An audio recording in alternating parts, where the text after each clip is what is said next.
Siobhan. And they, just like me. For real. Hey, girl. Hey. Oh, okay, hey! so...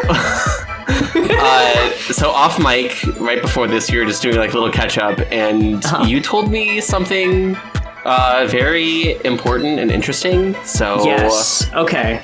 I talked to my mom for the first time in a few weeks. Like, we'll text, but I haven't like seen her since I dyed my hair, and that was a while ago. Mm-hmm. So she didn't really know what it looked like. So I kind of wanted to let her see it and kind of catch up on things. And while we were talking, a delivery guy that she knows came by and immediately was like, "Oh, excuse me, miss," to me. And I'm in my work uniform. This has never happened. I'm like, I did have my hair back and I have some mascara on and, you know, the tits are visible, but, or at least noticeable. I didn't have them out. But you know. Okay, well, good. I wasn't assuming that, but. Okay, I just wanted to make it clear for the listening audience. So, so you know, I had a couple things, you know, playing into it, or whatever. But I was like, oh, okay. And they were kind of joking around a bit. And my mom says, she's my daughter, by the way. And that's the first time she called you that, right? Yeah. Ah, that's so good. Oh, so good. Oh, my God. That's amazing. Oh, my God. We've got to like the catty girl talk phase, and I'm living for it. I love it so much. That's everything. We kept talking about other stuff, and she got on me about spending, and that I shouldn't be spending as much as I am. Oh my God, because women be shopping, right? Women be shopping. You know the deal, Siobhan. You know the routine. And she goes, if you weren't buying so many dresses. And I just was like, look, every dress you've ever seen me in has like a thrifted. Like, I've never bought any dresses new. They've all been very cheap, I'll have you know. And she goes, well, I really like how some of them look on you. Some of them. Oh my God. Okay. Oh my God, that's everything. That's everything. Okay. And she goes, well, okay. The plaid one, the black one, those all look really good on you. The A-line kind of contour dresses, those look good on you. The other ones don't complement your figure.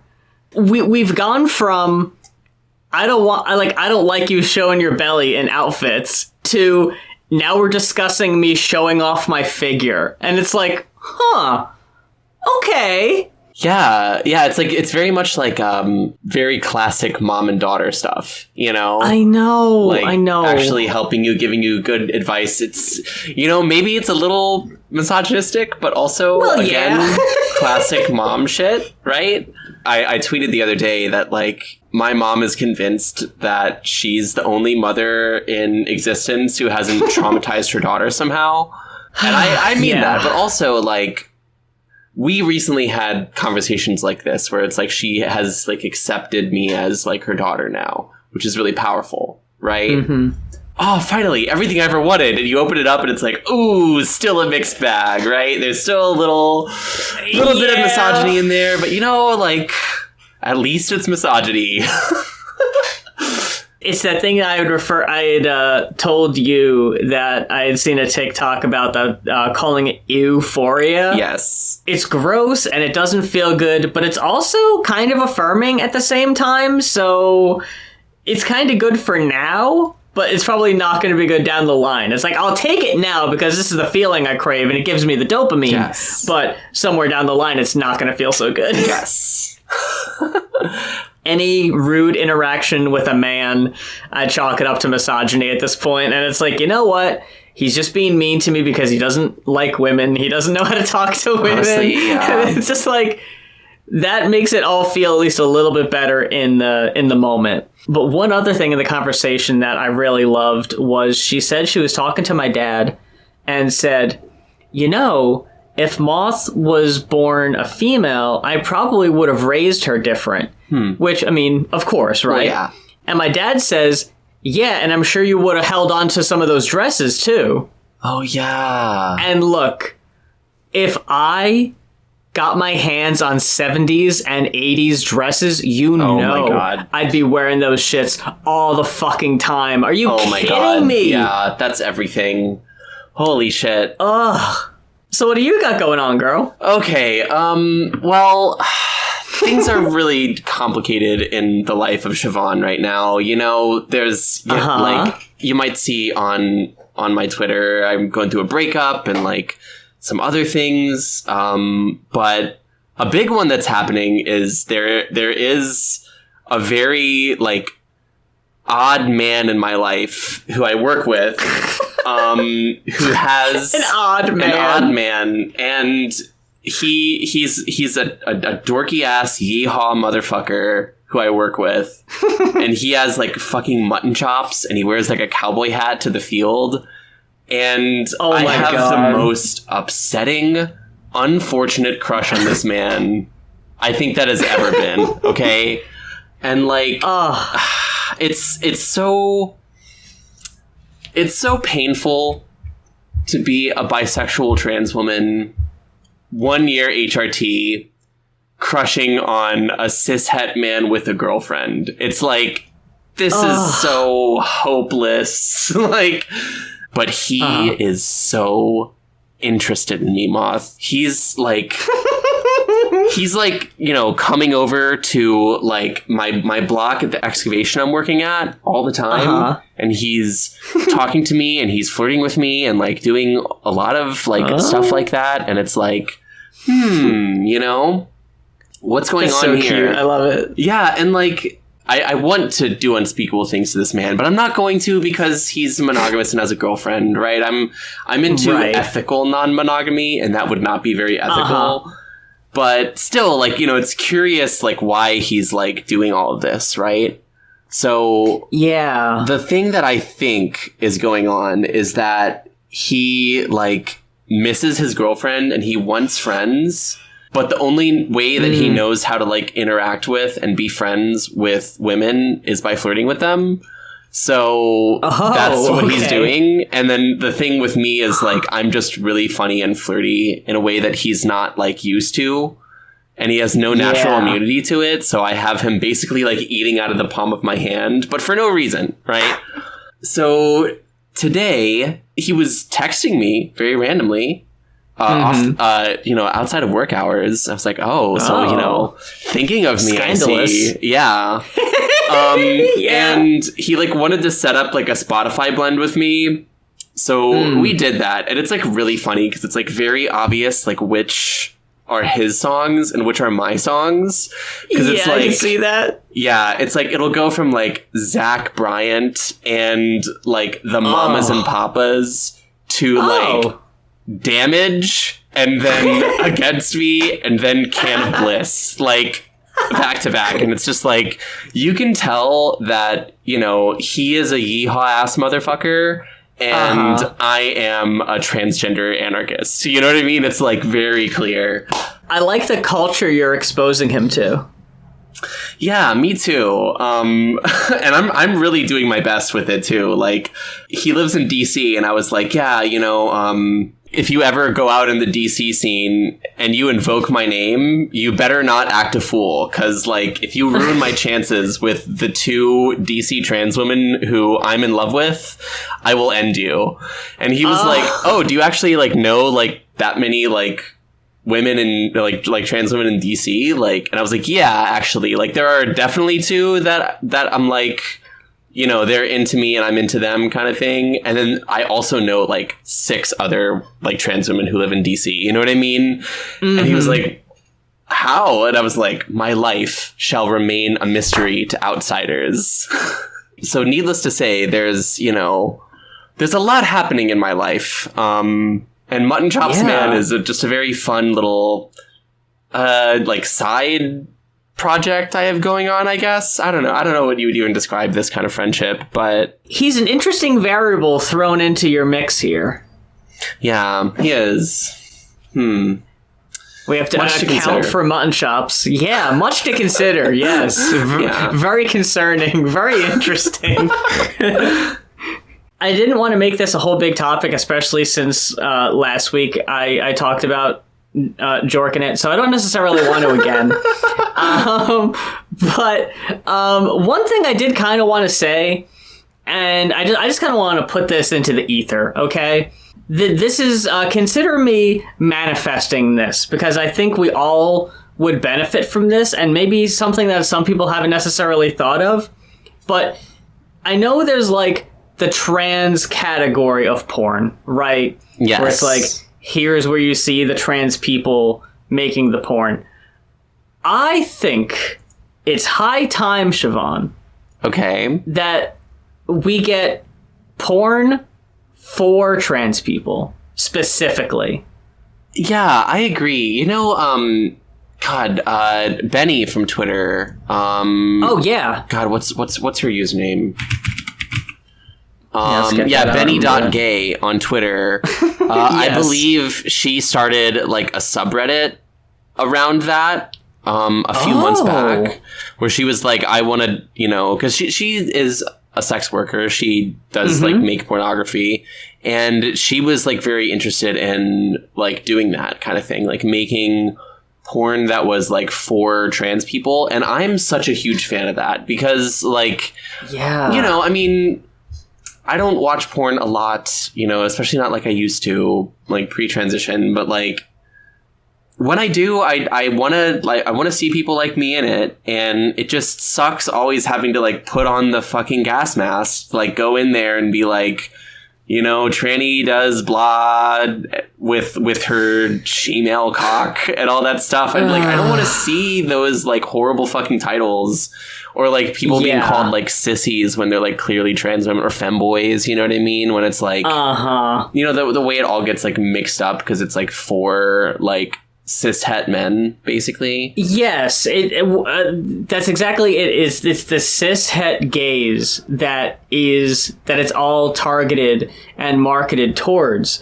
But I think it's an untapped market, quite frankly, that more porn is just made like with trans people watching it in mind. Yeah. Like, I don't think I've really seen much of that at all. Yeah, I mean, I think that, like, some of the newer stuff coming out is a little better, I think, because, like, at least the people who, like, specialize in making, like, that kind of pornography recognize that, like, trans people are a significant, like, consumer of it as well. Yeah. But yeah, I mean, especially, like, when it gets put up on those fucking sites, like, holy shit. I mean, and also this is why, like, I think that if you're going to consume porn, it's best to buy your porn. Because, like, you know, if you buy it from a trans woman, it's gonna be better. It's gonna be, like, more, like, you know, to your liking. Especially if you're, like, you know, being, like, a more conscientious consumer of pornography. Like, I think that would be the way to do it, you know? And you're, like, supporting, like, a woman directly instead of an industry that mostly, like, profits off of our bodies as opposed to, like, liberates us, right? Yes, 100%. I don't really like supporting studios or major companies, really.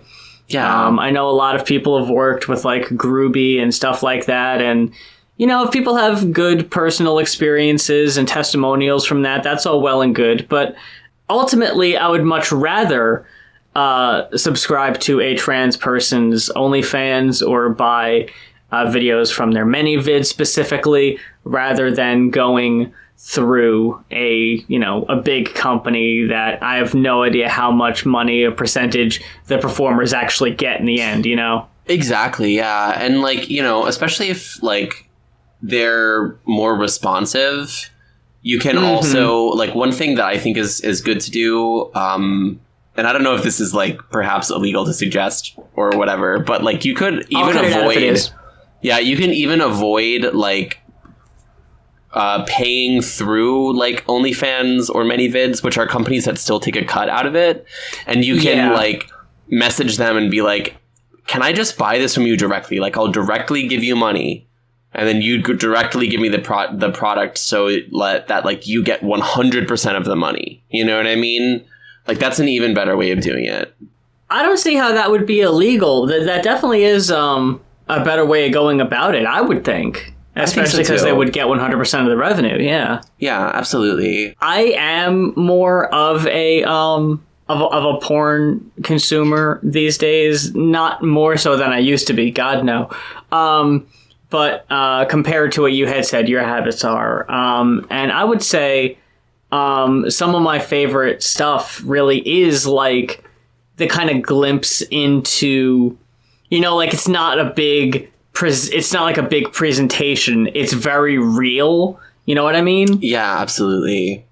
Like, it's almost just like fly on the wall of what like this experience would be like. And it's like, that's way more appealing to me than, you know, stuff that's obviously made for a cishet guy to joke it to, you know? Yeah, and like, you know, things that are a little bit more like, I don't know, women oriented, and they're not so like object oriented, right?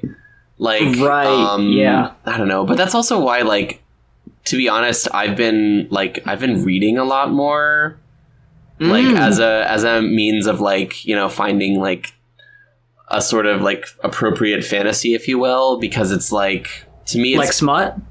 Yeah, but, like, even beyond that, just, like fan fiction. Ooh, okay.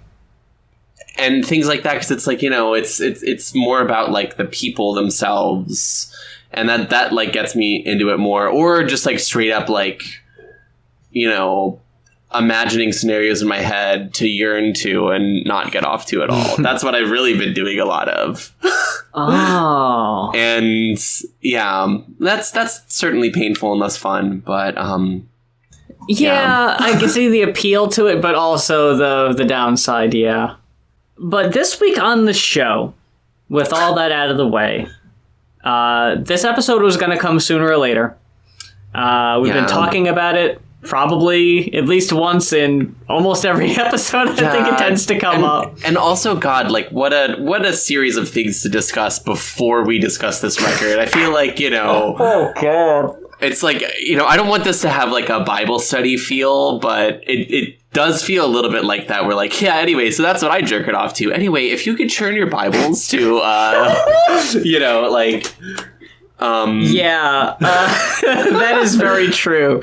You're right, because I actually, in my hand in front of me, I have my copy of Laura Jane Grace's autobiography, and I've got a lot of tabs in it to help with some footnotes that I wanted to bring up during the album discussion, because of course we're talking about Transgender Dysphoria Blues.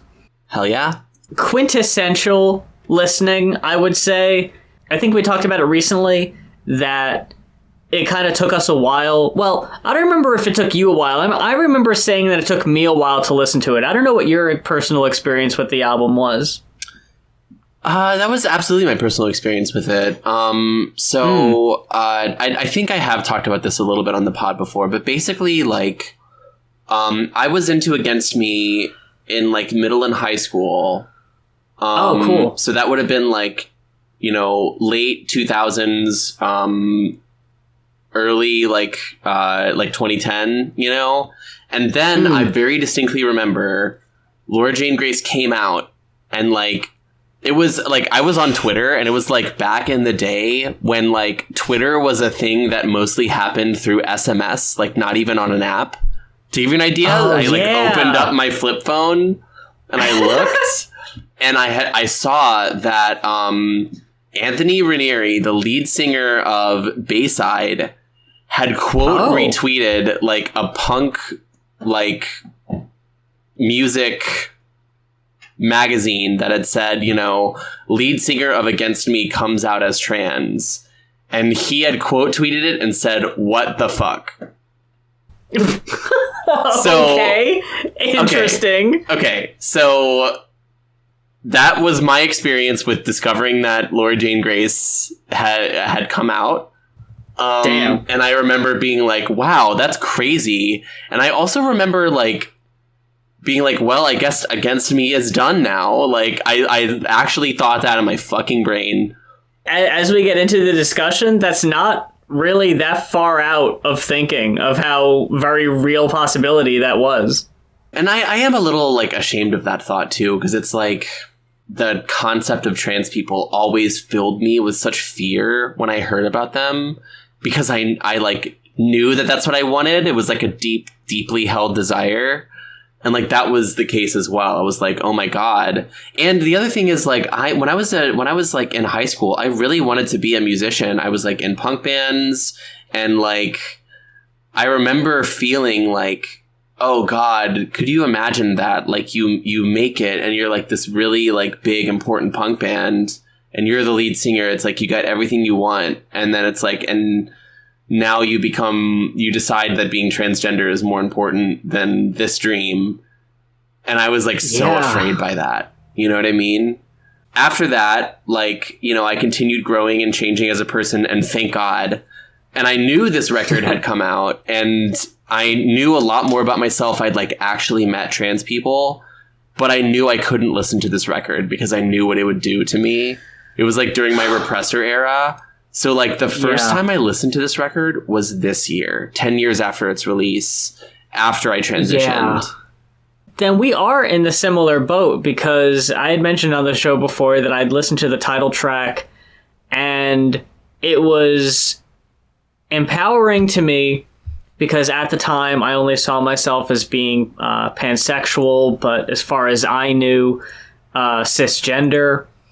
And hearing Laura Jane Grace yell the word faggot was very empowering, because I'd never really heard that before in a punk song, like being yelled with such conviction in that way. Yeah.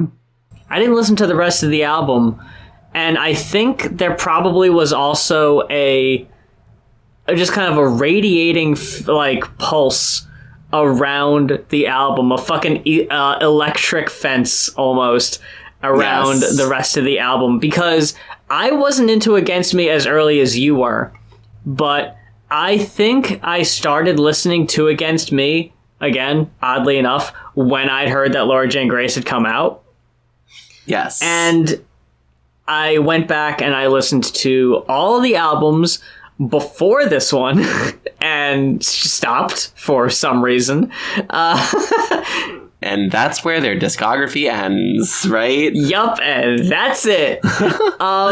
Which, I mean, it does make sense too. Maybe I forgot, because if I'm looking at the Rolling Stone article that was put out that I wanted to also reference, the Secret Life of Transgender Rocker Laura Jane Grace, that was put out in May 31st, 2012.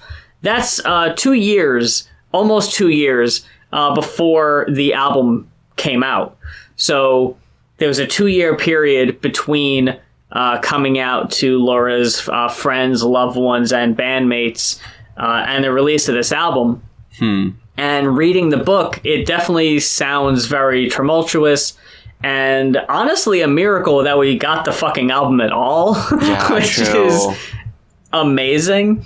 But even just reading the headline of this Rolling Stone article, it dates it so poorly. The front man of the aggro-political punk crew Against Me has always known he was a woman. Now he's becoming one. Ow. Jesus Christ, I hate it. I hate it. Yeah. And you can't go back and edit it? Like, I'm sure you can. You know, like, would it be so hard? But God. Yeah, it's all throughout this article. It's a very unfortunate read. Yeah, well, I mean, what was it, like 2011? That was like before trans people were taken seriously in society at large. I mean, fucking, like, I think the year before, people were all accusing, like, Lady Gaga of being a trans woman as a way to slander her, you know? Yeah, that was a big thing. Anything that I also remember, like, I think around, like, that same year, like, I was working fast food, and I have a very distinct memory of, like, a trans woman walking in, and, like, you know, we served her, obviously, but, like, all of my coworkers were, like, laughing at her. And I just remember being like very like filled with fear and like really unsure how to do it, but also mostly because I was afraid of being like that, you know? I think I've mentioned it before on the show too, but that there was, when I was working at Circuit City in the late 2000s, there was someone who would come in, and I just remember they were very femme presenting. I wasn't sure at the time if they were just like publicly cross-dressing or if they were trans, because I'd never actually like spoke to them at great length to really know. Yeah. But I just remember there was a big thing, like you were saying, where whenever she would walk in, my coworkers would be like, "Oh, Stephanie's here."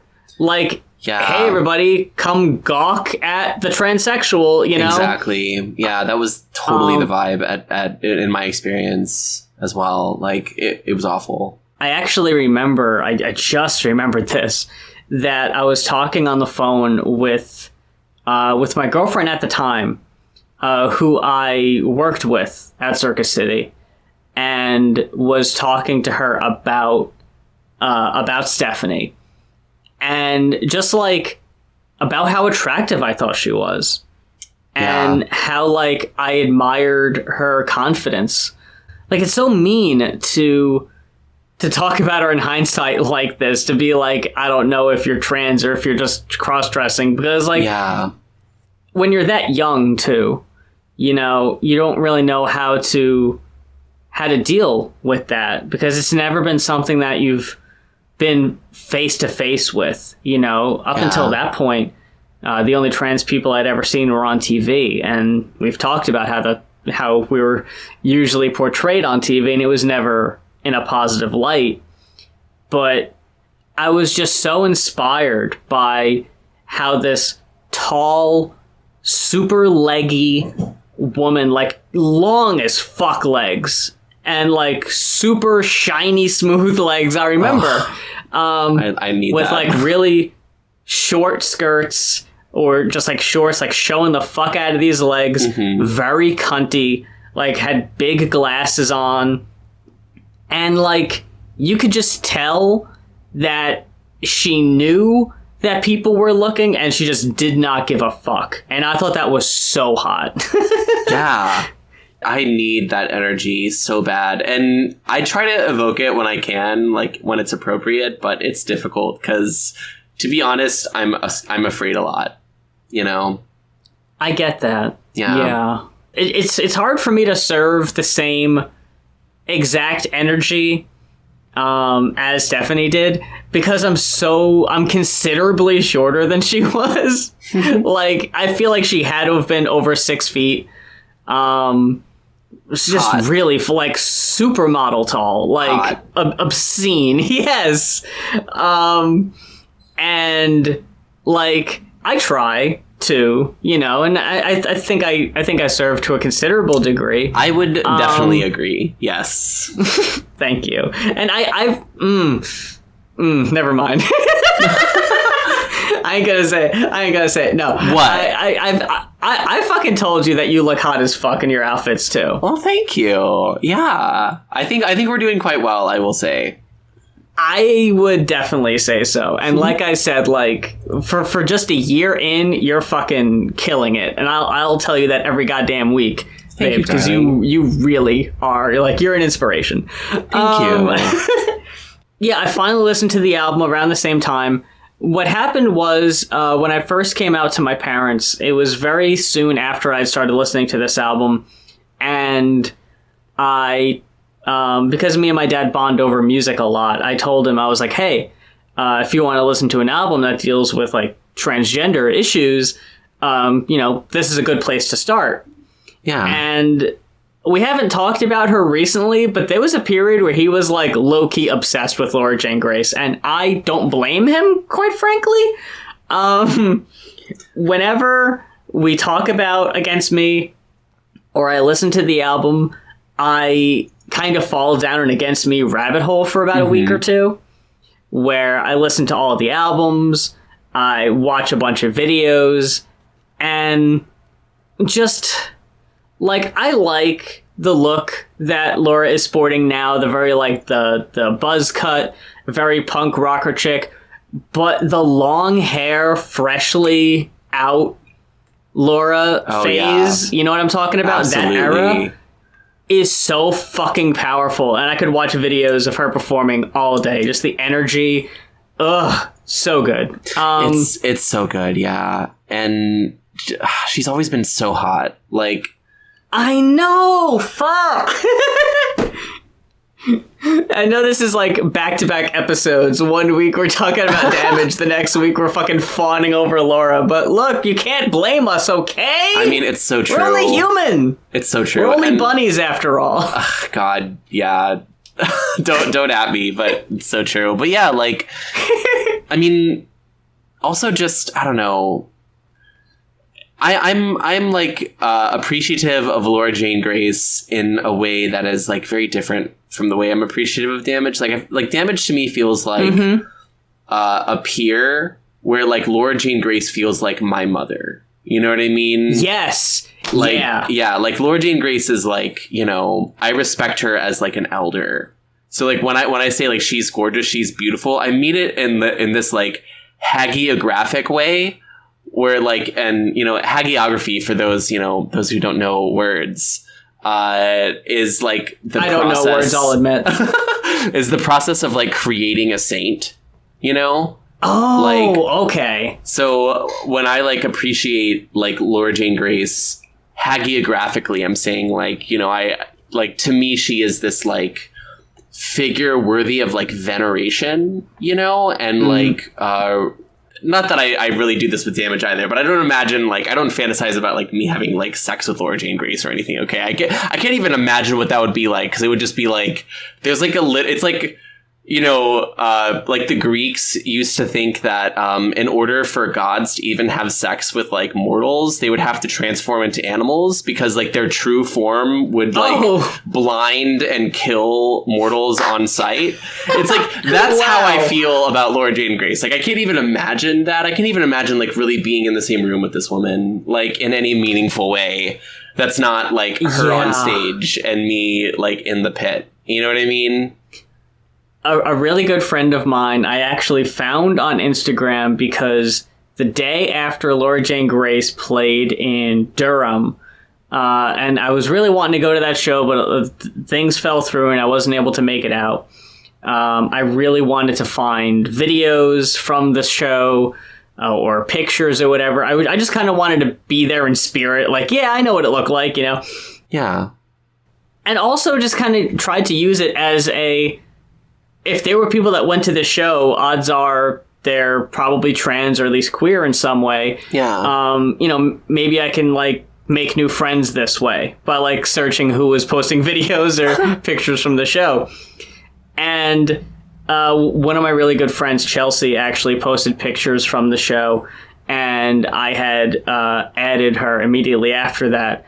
And just, like, the picture she posted posing with Laura Jane Grace and her partner, I can't imagine doing that. Like, yeah. I'd fucking shit. I can't imagine, like, being that fucking close. Because, yeah, she really is, like, she is a saint, you know? Yes. Like, she dealt with so fucking much. She suffered for our sins. Yes. And, yeah, like, she really does deserve a lot of respect. Is she perfect? No.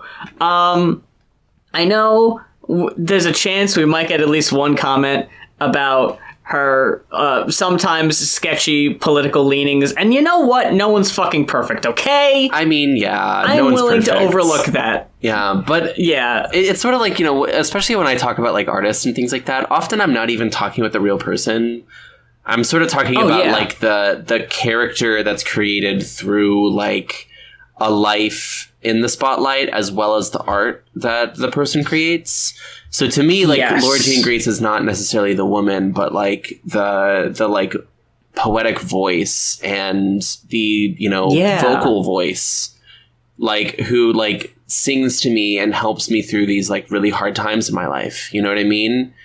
And like, I do, also, like, to be 100% clear, I love and respect the person, too, of course. Mm-hmm. But I also don't really care if, like, her questionable political leanings are this or that or whatever. And, like, they don't line up perfectly. Look, she's a fucking millionaire, okay? Like, there's a lot of difference between me and her, and... yeah, she might have some cringe political takes sometime or whatever. I'm not even familiar. I haven't even looked it up. Okay. Mm-hmm. Like, it's not really important. Yeah. Okay. So, yeah, I mean, if you want to criticize us for that, fine. But like, we're here to talk about this record that means a lot to us. Yeah. And I will say that I'm kind of glad that we didn't listen to it when it first came out, because, there are two themes of this album. One that we'll get to in a bit is the very recent death of a lighting director for Against Me and their concerts named Pope, who died when he was 26. The song Dead Friend is directly about Pope, and there are a couple other references to him throughout the album. But the other, more obvious theme is her feelings about her very recent transition, because the first song written for the album, Black Me Out, was performed on New Year's Eve 2011, 2 months before she ended up coming out to her wife. Oh, wow. So it goes back very deep. And because it's very fresh, her transition is very fresh, it's a very pessimistic album. Yes. It's very... it's got some ugly moments that we'll get to. Yes, it does. I totally understand where she's coming from in these instances. Like, yeah. Laura in her book is talking about, like, starting too late in her transition. I started years after she did, like in age. Yeah. She started transitioning when she was 31. I didn't start till I was 34. So, I had my own deep-seated insecurities, but we'll get to those too. So I think if we would have listened to this album back when we were first kind of starting feelings, I think it probably would have scared us away from it even more.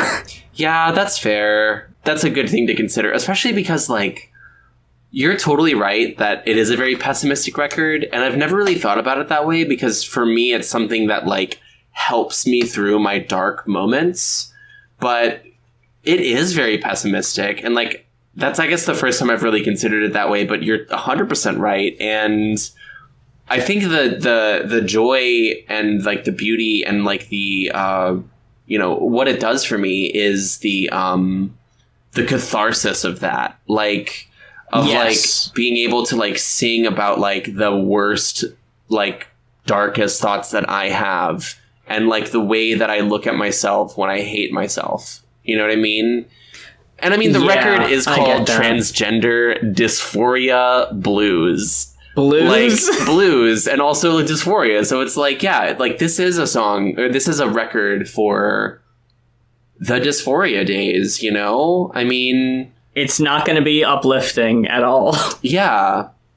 And like, I am uplifted by it, but I'm uplifted by it because it's like such a raw expression of, yeah, my worst moments, A lot of this book, and I've kind of went out of my way to not say, for, maybe like SEO reasons or whatever, but the book is called Tranny. Yeah. If anyone is interested in seeking it out, I highly recommend it. It's an incredible read. It's heartbreaking. It's very insightful. There's no happy endings to this. Like, even when you think it's going to get good, it doesn't. But seeing how she's still with us, she's still here, she's still putting out music, that, you know the rest of the story. It doesn't matter that the book kind of ends on a down note. Things ended up okay. But a lot of this book is journal entries. Was there something you wanted to say about that before? It's just every time I hear about Laura Jane Grace, it's always that, like, she's so sad. Like, oh, she just went through another breakup and her band broke up, and you know what I mean? I know. Like, I wish every update of her that I got was not like, Laura Jane Grace remains the saddest woman alive. You know, it's like, I know. X many years running champion, saddest bitch out there. It's like, no, come on. Yeah, like, will she ever win? Come on. Speaking of a win, I did hear about her recently, and it was like positive, which was that, like, she did a cover with some other, like, you know, like punk rockers of like Operation Ivy, which is like a really like fun band, like a fun like classic punk band. And I also went and I listened to it. The covers are great. She does really good. She did a set covering the entire album Energy. Look. Yeah. Oh my god. Laura singing Sound System? Girl. Yes. Fucking As soon as I saw she tweeted out something like, oh great, I have to learn this many songs for an upcoming show. It was like, oh my god, oh my god, oh my god. And then like I kind of forgot it even happened until a couple videos came out, and I was like, oh yeah, shit, she did a whole fucking Operation Ivy set. I need to see that. Yes. Just kind of going back to how the book is pretty pessimistic, especially when you look at the journal entries. I just wanted to read part of this one from January 12th, 2011. I've been using Rogaine, but realistically, what are the best results I can hope for? I can shave my legs, I can put on a dress, I can have doctors fill my chest with silicone. I can pay for them to chop my cock off and build me a plastic cunt, but if I'm bald, what's the point? Mm-hmm. I don't want to wait until all my youth is gone. I don't want to end up a sad old tranny. Look. Yeah. It's raw. It's raw.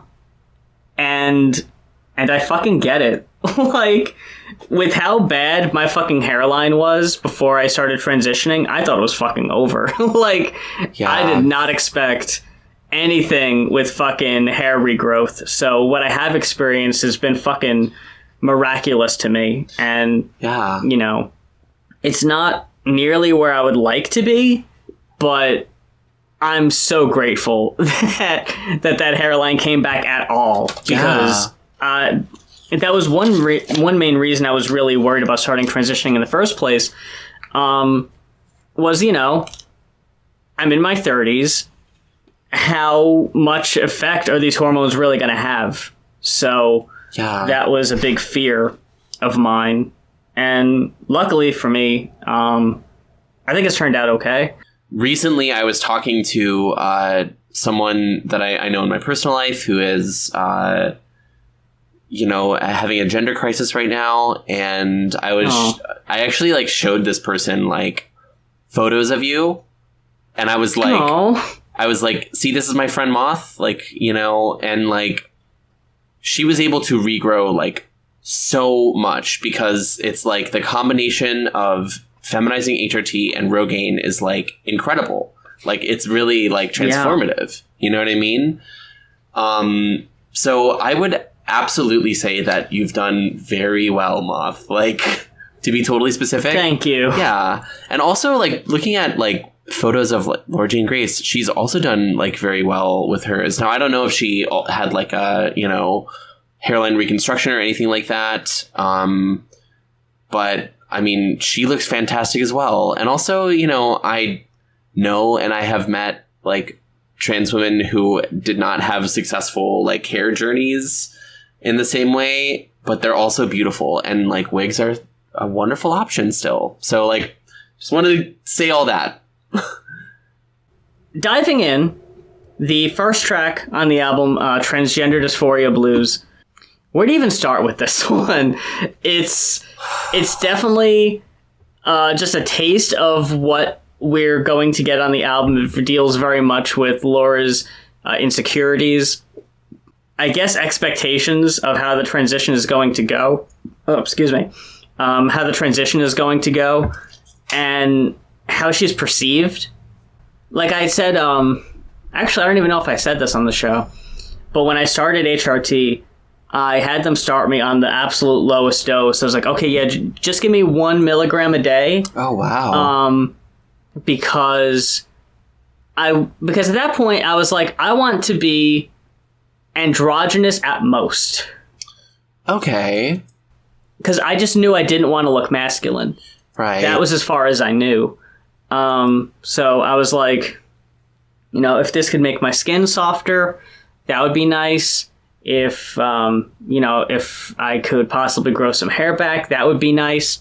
But one thing I was very nervous about was breast growth, because I was like, okay, if nothing else changes, but I suddenly start growing breasts, I just worried about how that would look and the perception, especially around my family and especially around my coworkers. Like, in the back of my head, I was actually considering very strongly getting binders of just like to show up to work and to hold back whatever breast growth I was even accumulating. Girl. Because... Go ahead. Yeah. Mainly because, like, my fear was... and this show's raw, folks, so I'm sorry. I just didn't want to look like a boy with tits. Yeah. That was my big worry. Yeah, girl, like, I had the exact same experiences. Like, I didn't ask them to start me on the lowest possible dose. They did that anyway. Don't worry. I think I started at like 2 milligrams a day. At least I was like quickly moved up to 4 milligrams. But when I started, actually, no, I did start on 2. I did start on 2. Okay. I was, the thing that really got me to start considering going on HRT was the realization that I was like, okay, well, I could go on HRT and I could still be non-binary because I'm not sure if I want to be like fully a trans woman. And then I realized that I was fully a trans woman because trying to get HRT was so difficult that, like, for me, it was so difficult because I had like insurance problems and a bunch of other bullshit. I realized that I wanted to be a trans woman because I was like, okay, like, I really want this, and I really want, I want to be at least like a non-binary femme. You know what I mean? But when I first started, I was very worried about like breast growth, and when I was talking about it with my husband, he was like, "Well, like I have binders, so like." Because he's transmasc, so it was like, we can get you covered, if that's something that you are worried about. Because I totally understand, like you don't want to look like, as you said, a boy with tits. And also, yeah, you know what? This is going to be a very raw episode. I'm sorry, but we're talking about Transgender Dysphoria Blues. What do you fucking expect? Okay, like I think y'all should exactly know what you're in for. Yeah, that's true. If you didn't lock in like immediately, like when you press play on this, like what are you fucking doing? Let be fucking for real right now. I mean, I know we kind of like we got you like off your stroke a little bit, if you will, by talking about what we stroked to earlier. But like, you better lock the fuck in right now, okay? That was the pre-show to ease you in. Yes. Now we're into the heavy shit. Yes. So let's talk about the line. Let's talk about the line from this song, okay? You want them to see you like they see every other girl. They just see a faggot, okay? Oh my god, talk about a fucking powerful line that is like so resonant. Like, yeah. God. That's the line that gets me through like my toughest days, even though it is extremely rough, jagged sentiment, Yeah. It's like to just like scream that in a punk song. Ugh. It feels really powerful. I can't tell you how many times I've screamed along to the song in the car. Me neither, girl. It's been a lot, okay? Especially like... Yeah.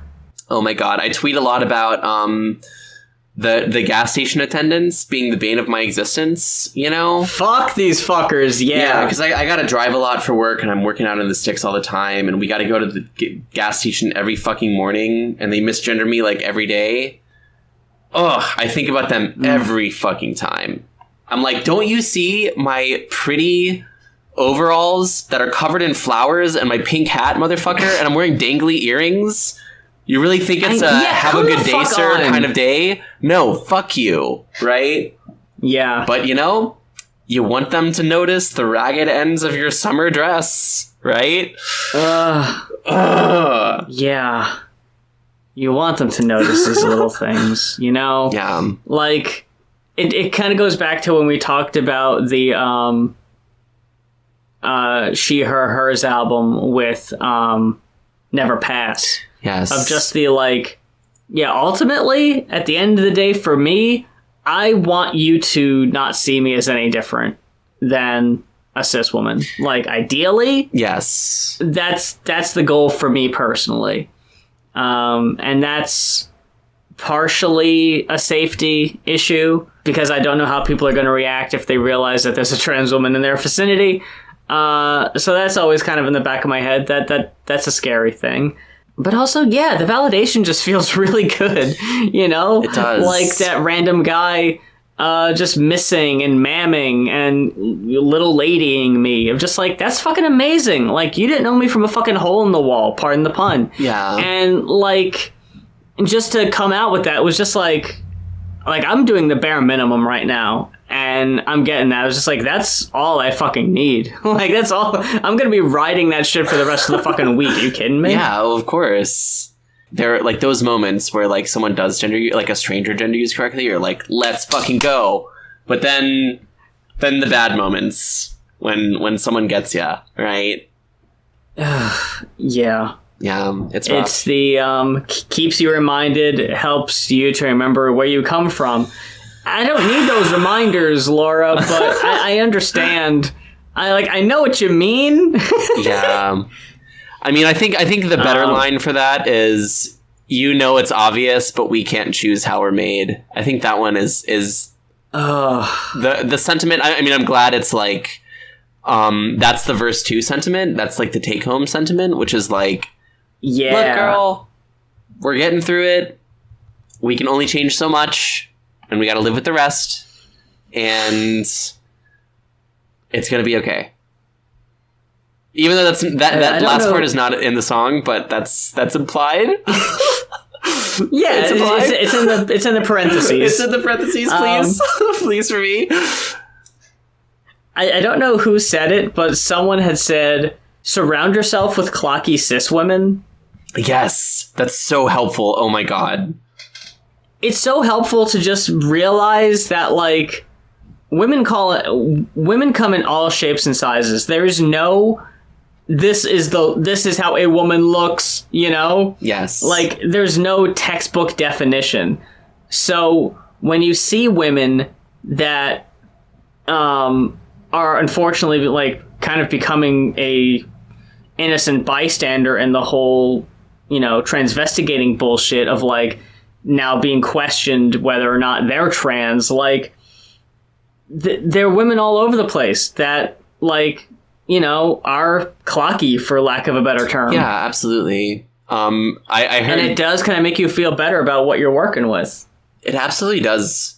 Yeah, it absolutely does. And, like, yeah, and I think that's part of it, too, is that, like, it's very easy to get into, like, trans brainworms where you're like, if there's anything masculine about me at all, like, people will know. And it's like, you really should, like, hang out with as many, like, cis women as possible, because cis women, yeah, like you said, cis women come in all shapes and sizes, and many of them have more masculine traits than you do. And, like, talk to them about it. Like, I am always so surprised. First of all, it's kind of weird that cis women always want to talk to me about this, but they're always like, oh yeah, I shave my face, or like, oh yeah, I've done electrolysis or whatever. Like, you know, we're not, like, the only ones who deal with that, even though, like, you know, maybe the degree to which we deal with that is different. Following what we were quoting in the song is another journal entry here from April 26, 2011. This part, quote, covers 2 parts in the song, for context. I bought women's clothes at Sears today. How embarrassing is it to be a closeted transsexual buying women's clothing at Sears? It's safe, though. No one will see me there. Who the fuck shops at Sears? The cashier, a frumpy middle-aged woman, was breathing through her mouth while her nose closed while she rang me up so she wouldn't catch my sick. So you get this line in Transgender Dysphoria Blues. They hold the breath to, not to catch your sick. Kind of alluding to being trans being something transmittable. Yeah. Like, I don't want to end up like you, but like that's totally just reading into it. You know, like, I'm sure that's not what was happening in that instance. Yeah, and like it's also interesting to hear about the situation that sort of inspired that line, because like I've always taken that line to just be like the way people treat you when they know that you're a tranny. You know what I mean? Where it's like they might not literally hold their breath not to catch the sick, but they treat you like, you know, even if they're being nice, you are sick. Yeah, they treat you like a lot of times like you're the most like detestable kind of faggot that exists. You know what I mean? And I feel that sometimes. Yeah. Like, Beatrice on Twitter, Longsword Wife.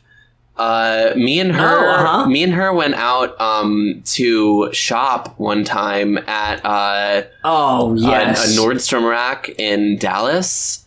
And oh my god, yeah, I remember this. It was fucking horrible. Like, so first of all, like we were both like looking at dresses and stuff like that, and this like middle-aged cis woman came up to us and was like telling us about how we should be shopping for dresses, like what we should be looking for, and misgendering us at the same time, which like was awful. After that, we went to the changing room to, like, you know, try on a couple of things. We went, and it was gender segregated, so we went to the women's, and we overheard people saying things like, "Oh, well, you know, we're all people," which was horrible. And then finally, cherry on top, we went to the checkout line, and the cashiers would not make eye contact with either of us while they were ringing us up, and it was like, God damn it. It was so alienating and dejecting in like a horrible way, you know? I'm so sorry y'all had to deal with that shit. It's okay. I mean, it's interesting too, because like we've talked about it. Well, first of all, we went out to dinner after that, and we were gabbing about it, and it was really fun, you know, to just be like, fuck those people, okay. You know? Hell yeah. Yeah. Y'all are fucking gorgeous babes. Thank you. And yeah, like after that, we went out to a lesbian bar like later that night, and like everyone was like, "Oh, y'all look so great." You know what I mean? Like we got a lot of compliments actually from the lesbians. That's awesome. Yeah, and they also did not feel, because you know sometimes like, I don't know if you've noticed this, but sometimes like cis women will compliment you, and you know it's like not sincere, or you get a sense that it's not sincere. But they're just trying to be like allies or whatever. They're just being like, "Oh my god, you look so beautiful." You know, like when we went out to the lesbian bar, it did not feel like that. Like it felt like people were like legitimately like, you know, well, we were the only Teaslers in that bar, so you know what I mean. But I also think it's interesting that Beatrice told me that like she goes there all the time and she's never had a problem like that. And it was just like, you know, to quote a previous piece of media that Me For Real has, you know, two's company, but three's a clock, right? Like, the more trans women you have together, the more clockable they all become, right? Where like when B goes by herself and she's not talking, like she's silent, she just looks like a tall cis woman shopping, you know? And if I did that, maybe I would pass as well. I don't know. But like when there's two of us and we're talking to each other and our gorgeous vocal fry, you know, we draw eyes, let's just say, and we draw ire as well. That's so fucked up. Yeah. I mean, what can you fucking do, right? The rest of the quote actually kind of covers what you were just saying there. She seemed afraid of the clothes, only touching them with the very tips of her fingers. No questions asked, though. There are usually questions. The whole exchange is silent. Not a word spoken between us. The whole time I thought about Pope and how he never cared what anyone thought of him. I think about how short life is, and there's nothing wrong with being a freak. Rough surf on the coast today. Wish I could have spent the whole day alone with you. Ooh. Will I ever pass? I don't really care anymore. Goddamn. Seeing the lines in the songs in the wild in these journal quotes are so like, like you just kind of see, like, I recognize that. Yeah. I know that one. Absolutely. It's like, oh God, that's really interesting too. What a fucking opener too. Like, that's how the record begins. Yeah, it really lets you know exactly what you're in for.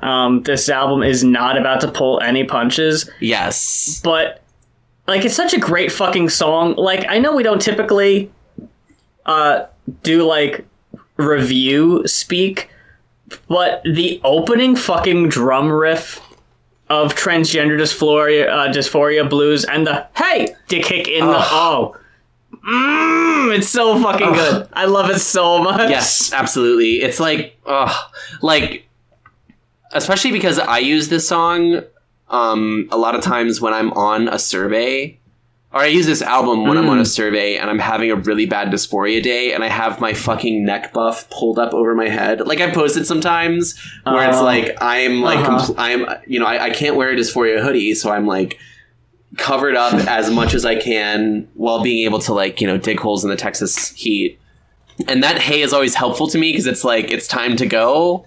It's time to go. Like, I'm actually literally like, dig a hole time. You know what I mean? Like, even with Trans Soul Rebel, the second song, the opening riff, this song also fucking iconic. But the 1-2 punch of Transgender Dysphoria Blues, I'll get it right one day.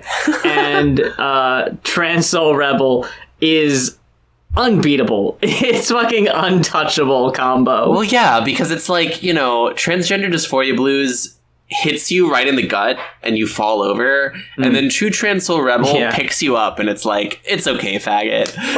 You know what I mean? Pats you on the slaps you on the ass. It's like, it's all right. Yeah. You know what I mean? Still sad, but it's like, it brushes you off. Yeah. And this is a sad as fuck song too, though, which is the thing. Like, yes, it does. Like, arguably sadder than the first one, because it deals with suicide themes. Yes, which isn't great. But god damn it, if this song isn't so fucking catchy that it does not matter. Like, I'm pretty sure I did tell this story that Neb and I left a punk show. And we got in the car, and I was like, I'm gonna put on this Against Me album, because I don't think you've ever heard it before. And I'm over there, like, slapping the steering wheel. I'm, like, super getting into it. And then the fucking lyrics later about, like, sleep with a gun beside you in bed. And I'm like, oh, yeah, that's right. This album's really sad. I forgot to mention that. Like, I probably should have told you. If you paid too close attention, this album's a real bummer. Yes, exactly. Like... Ugh. And also the album art for this, like, where it's just like a tit that's been like cut out of a body. Oh like, my god. Talk about girl flesh, right? We've mentioned that before. Raw as shit. And also like one of the reasons why, like, when this comes on the shuffle in the work truck, I think I've mentioned this sort of phenomenon before in the pod. It's like something I deal with. Like, I work with cis people. When this comes on, I'm like, a lot of times I'll skip it because I'm like, oh, this is a sad transgender song. Well, we can skip this one. But I'll tell you what, I had an experience this week where some of my coworkers, some of my cis women coworkers were having a discussion in the field where they were like, oh my God, ha ha ha ha. I wonder how big my dick would be if I was a man. And they said that a lot, and they kept saying it, and they kept talking about it, even though I was like, I'm uncomfortable. So eventually I had to, like, leave, like, the field and go cry. And then when I came back, I pulled my like, best friend aside, who's, like, a cis woman, my like, best, like, my work sister, right? And I was just like, how dare you? You know what I mean? Like, I like, really went off on her, and I was like, I know that, like, this is, like, a sort of casual transphobia that, like, people don't think about it. But, like, the thing is, you consider yourself to be a trans ally. you have to think about it. That's an active process, right? That's not like just something that, you know, you passively agree with, right? So we had that whole conversation and she's like, I'm sorry, you know, and like she, you know, we got back on track. But I'll tell you what, after that, when we were in the work truck, I let so many of these songs play and I was just like, oh yeah, like we're listening to this. Actually, we are listening to the sad transgender music, you know. Let's fucking go. And like she let me DJ and I intentionally put songs on from this record, including this one. So this is your penance. Yes, this is how you make up for it. I was like, all right, like you want to know why that made me cry? Let's listen to this fucking song, okay? I think there's like a weird edited version that doesn't have a nipple. I don't know. Or no, it's like the flesh with the tissue underneath it, but it doesn't have the breast on the top. Interesting. Yeah, it's just like you just like took a chunk out of someone's arm or some shit. Yeah, that's so weird. Okay. That kind of takes the whole point out, but okay. Yeah. I actually wanted to kind of mention this was when we were talking about how you were saying when you heard that Laura Jane Grace had come out that, oh, well, this is the end of Against Me. I wanted to read this one part of the book that kind of talks about when they were recording Transgender Dysphoria Blues. I got it. James, who I think is the main guitarist for Against Me, it says, James could make out a few lyrics to the title track through his in-ear monitors. You want them to see you like they see every other girl, but they just see a faggot. Hey man, he said between takes, are you saying faggot on the song? It sounds like you're saying it a lot. Are people going to be cool with that? I realized that the reason the words weren't connecting with them was that they didn't have the context. So I came out with it. I didn't mean to. I just wanted them to understand. I couldn't hold back the momentum of the day before. The day before was when she came out to her wife. Yeah. Once the truth was spoken, it couldn't be contained any longer.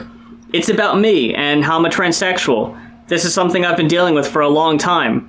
Once I started explaining it, I couldn't stop. It was like an out-of-body experience where I saw myself but was powerless to hold back the flood of words.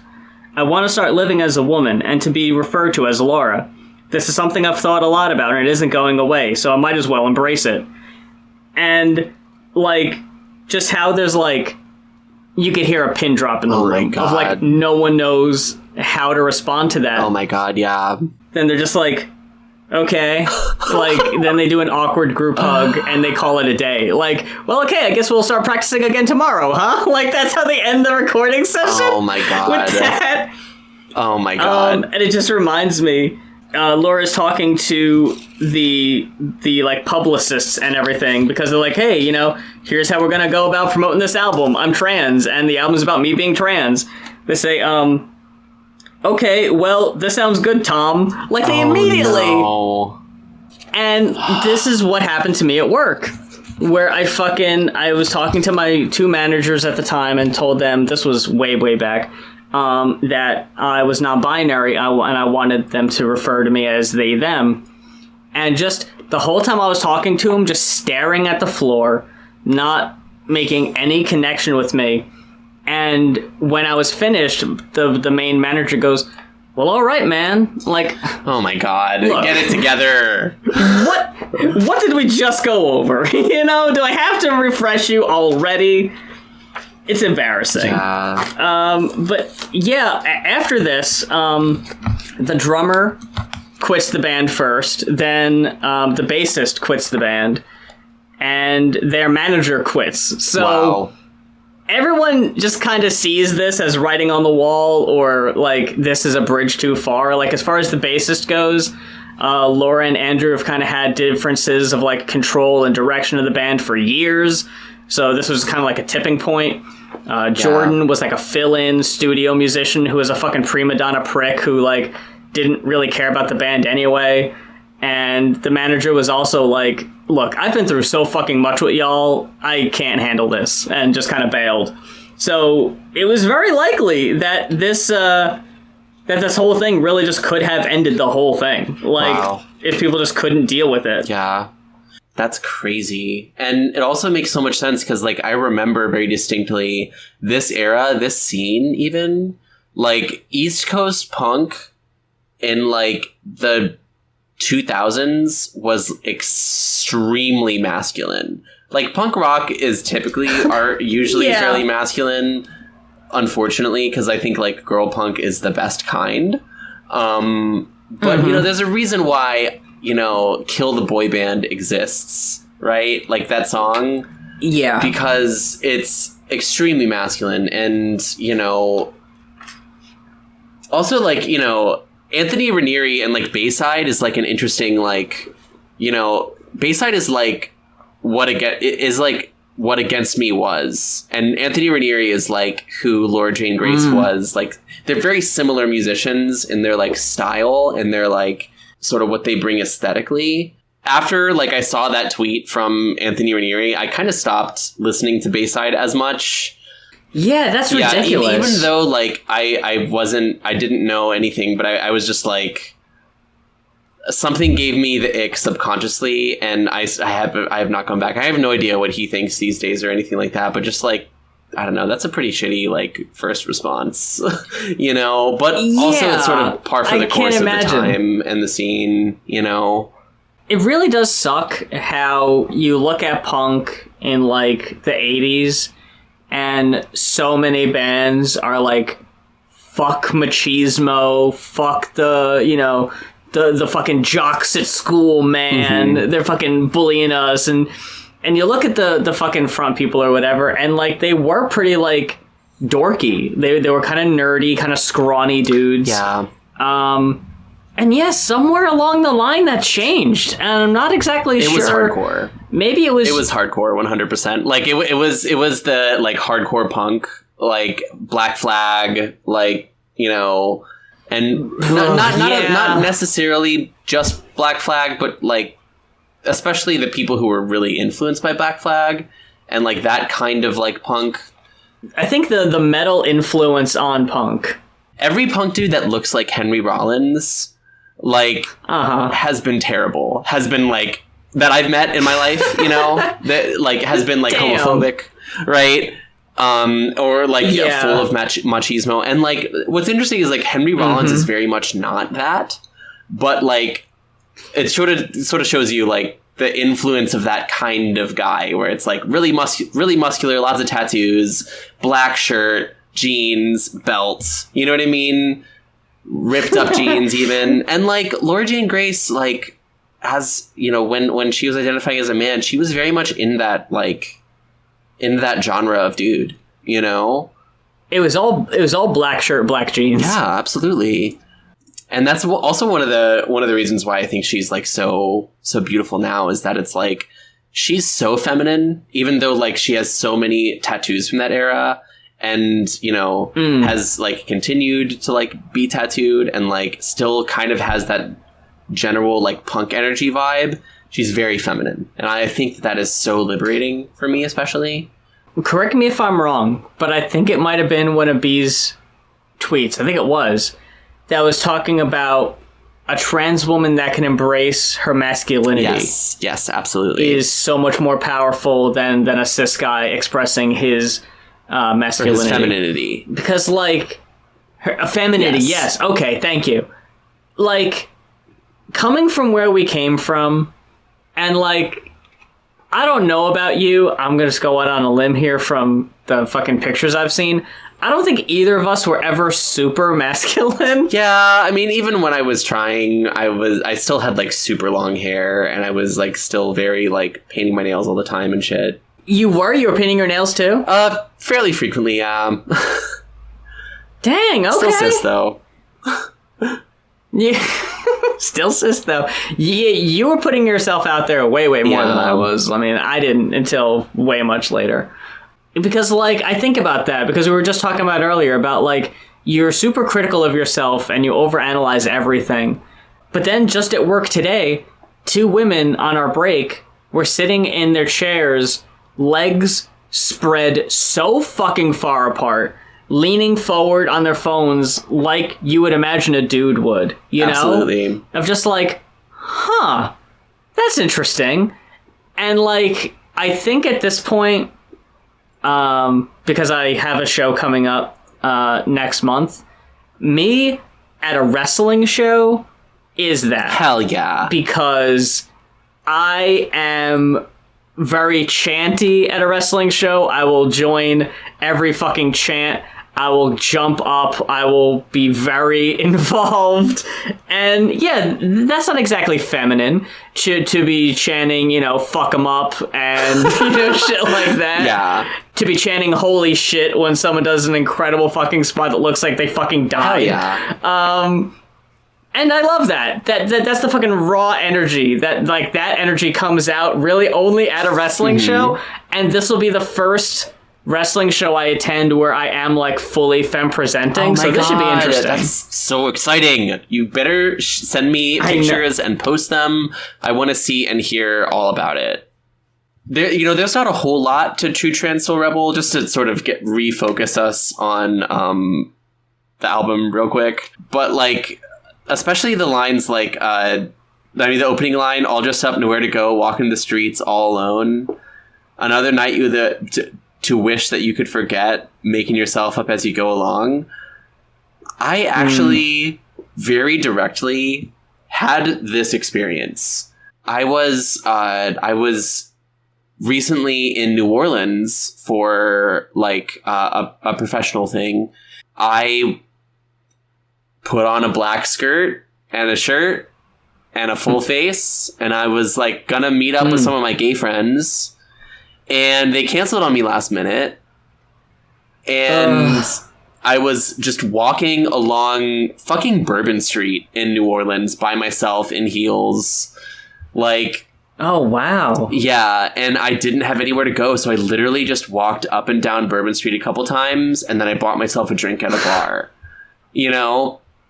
Wow. And like, also my best gay friend's response to that, when I told him that story, rings in my fucking head. He said, "Toughen up, babe."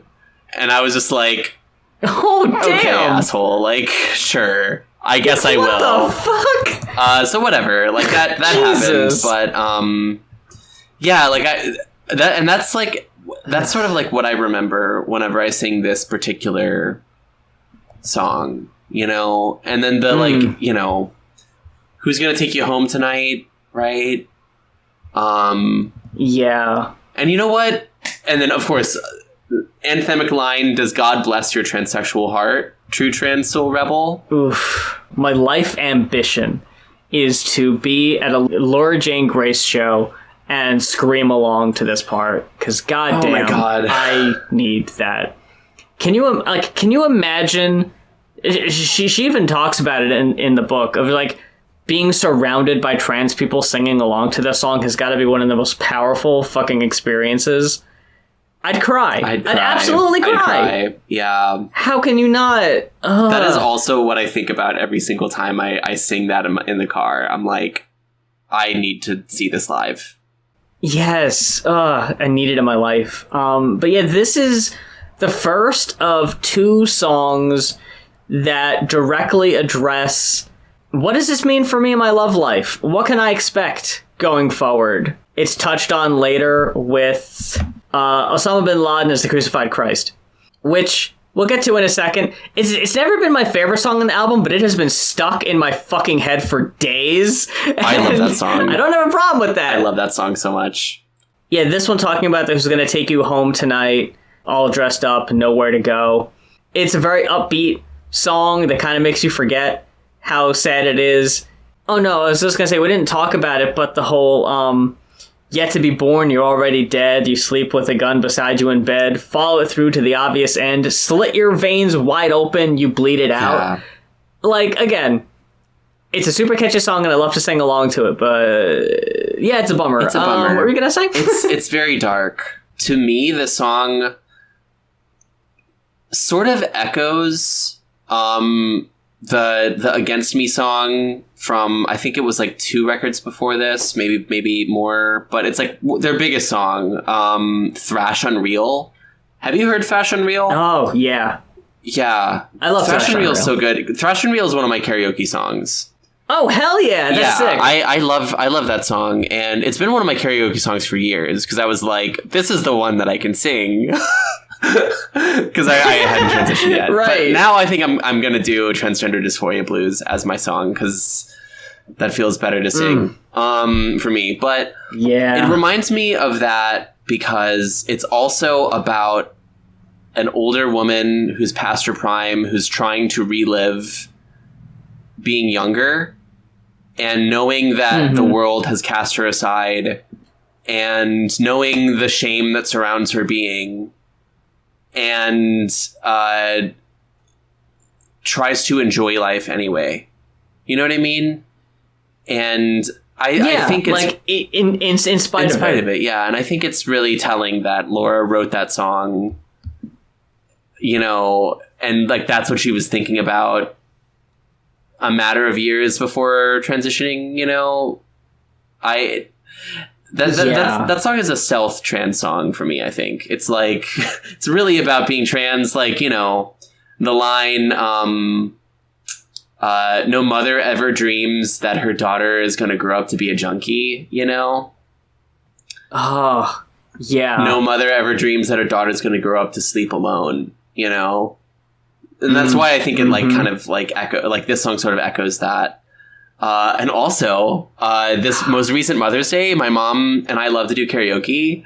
I did Thrash Unreal. Like I sang it to my mom. Oh my god. It was fun. That is so fucking amazing. I love that. Yeah. Wow. We need to... I still do not have the confidence to do karaoke. Gosh, I'd die on stage. But let me be there just so I could do the ba ba ba ba's part. Oh yeah, hell yeah. That sounds really fun. Also, I did karaoke like a couple nights ago at the little honky tonk dive that we go to. Oh, sick. What did you do? I did Friends in Low Places and then Redneck Woman. Though I was like too drunk for Redneck Woman, God. So it wasn't that good. But no one was in the bar. But so I did Friends in Low Places, and I do that one really good. I do it so fucking good, and I also wasn't too drunk at that point. Wow. So it was really funny because like we were doing that in the back room, and we were like the only people there. And then I walked to the front to get another drink, and there was like a local barfly woman there. And she was ordering, and she was like, "Oh, hello.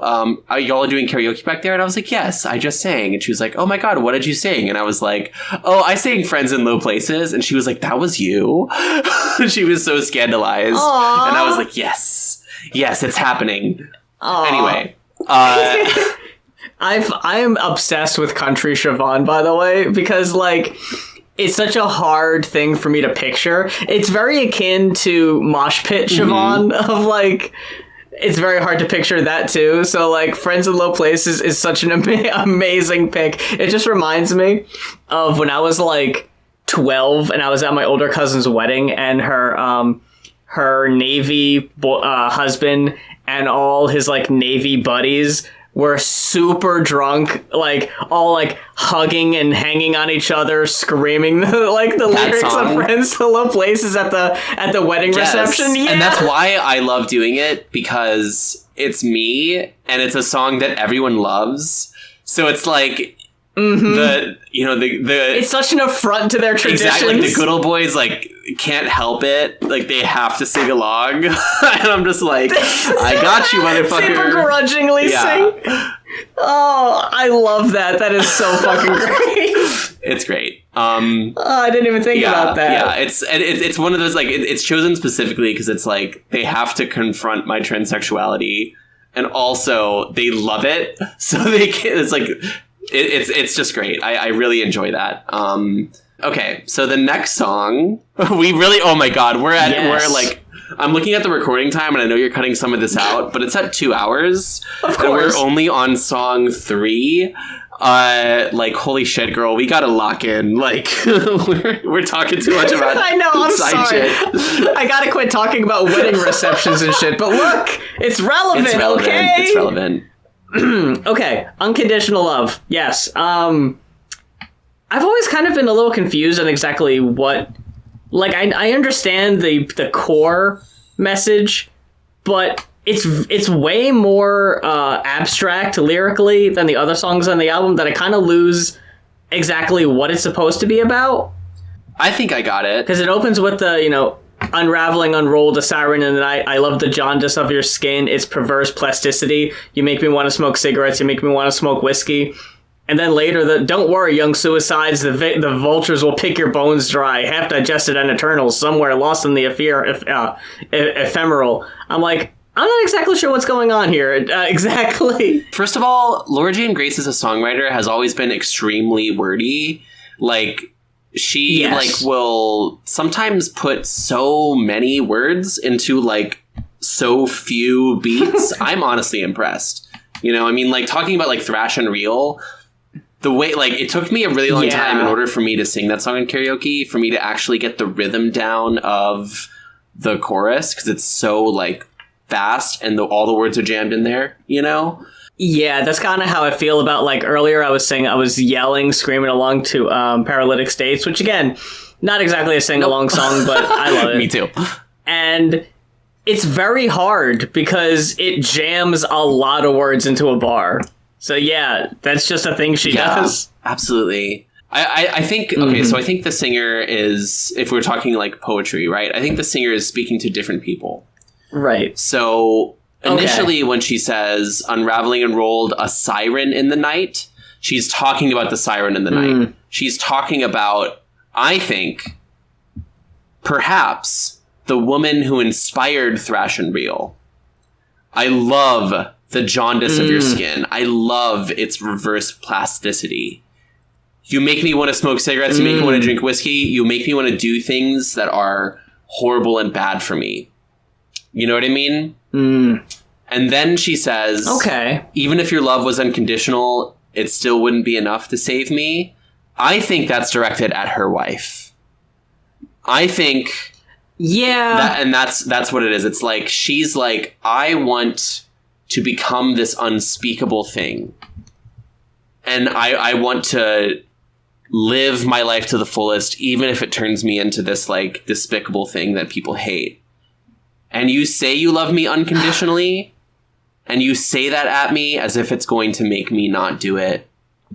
It's not going to be enough to save me. And I relate to that because when my mom was really in the cope phase of getting over me being trans, she would always tell me, I love you unconditionally. So for me, this chorus has always really resonated because when I sing this chorus, I picture my mom's face. Even if your love is unconditional, it's not going to make me not trans. I think having the personal attachment to the songs is definitely helpful and beautiful, that it resonates with different people in different ways. When reading the book with how she came out to her wife, she was like, okay, lay down in bed. I got to tell you something.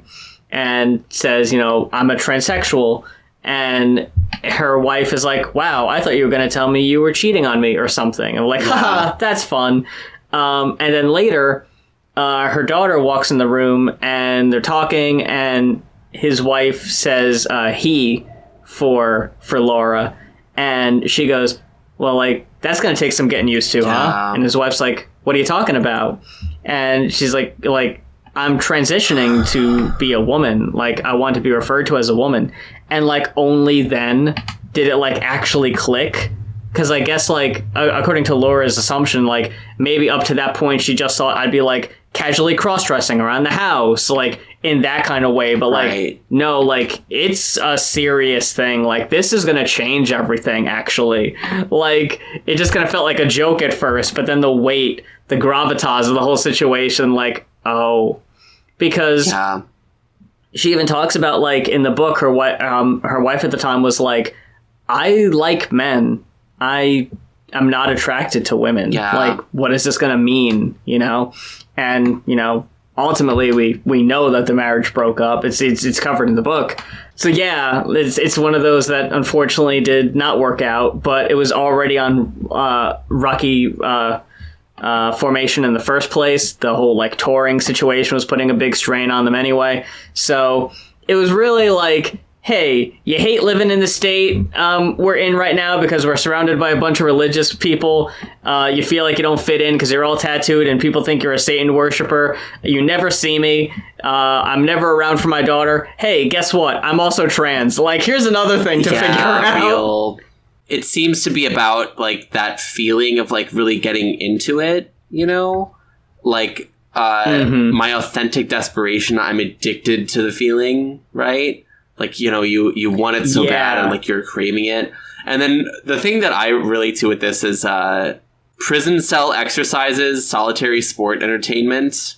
What makes you think you're going to die any different? I think about this a lot because, like, I do a lot of body weight exercises alone in my hotel room. Because I know no one's going to look at me and I can get my squats in or whatever. And it kind of does feel like prison cell exercises, you know what I mean? The last verse, I think, goes more into that theme, you know, embracing, like, being this unspeakable thing, you know? The vultures will pick your bones dry, half digested and eternal. And then, somewhere lost in the ephemeral, like, lost in, like, the things that are temporary and gone, and it's like you lived it, and now it's nothing, because you died. Right? Yeah.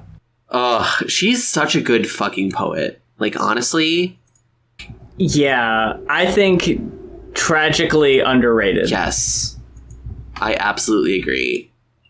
Then, earlier we were talking about the whole, like, desperately trying to fit in with masculinity and everything, and that's what Drinking with the Jocks is all about. The desperately trying to fit in with the guys. I'm drinking with the jocks. I'm laughing at the faggots. Just one of the boys swinging my dick in my hands. Like, we've talked about this to some degree of just, like, the lengths we went to try to fit in with the cis straight guys around us. I never really drank with the guys, you know, I don't drink anyway, but, like, definitely the laughing at queer people, like, early on was definitely something that I was guilty of doing to just try to fit in. Girl. Yeah. Because it's so scary because you don't want to, you know, it's what you've been raised with, it's what you've been surrounded with your whole life, it's what's comfortable, and it feels safe. So you don't want to lose that connection because I'm rambling. You're not. No, you're not. Okay. Like I was almost dissociating. So, it's hard to talk about and it's hard to not dissociate through it because, like, remembering this feeling is remembering disassociating, you know? Especially, like, the laughing at the faggots part, you know? And, like, the, like, sort of performative, like, misogyny that boys do with each other. Like, God.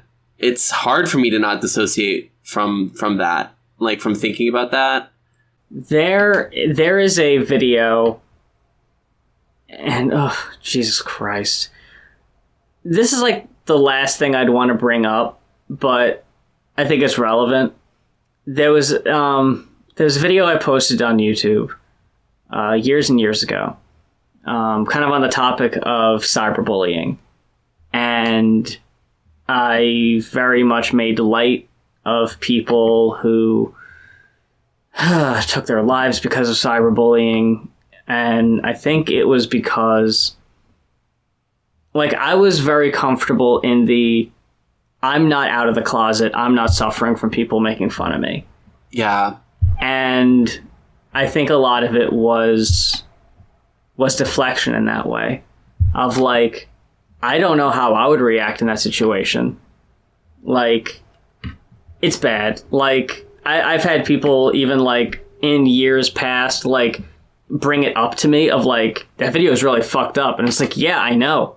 Like, that's why, you know, no one is ever gonna fucking see it again. Because it's fucking despicable. Like, the things I said in that video are fucking, like, unexcusable. Yeah. And people even were leaving comments of, like, you don't, like, fuck. Like, people were even like, you don't know what it's like to be like queer. And it was just like, I'm sitting there like, I am, but I can't say it. You know, I can't tell anybody. Yeah.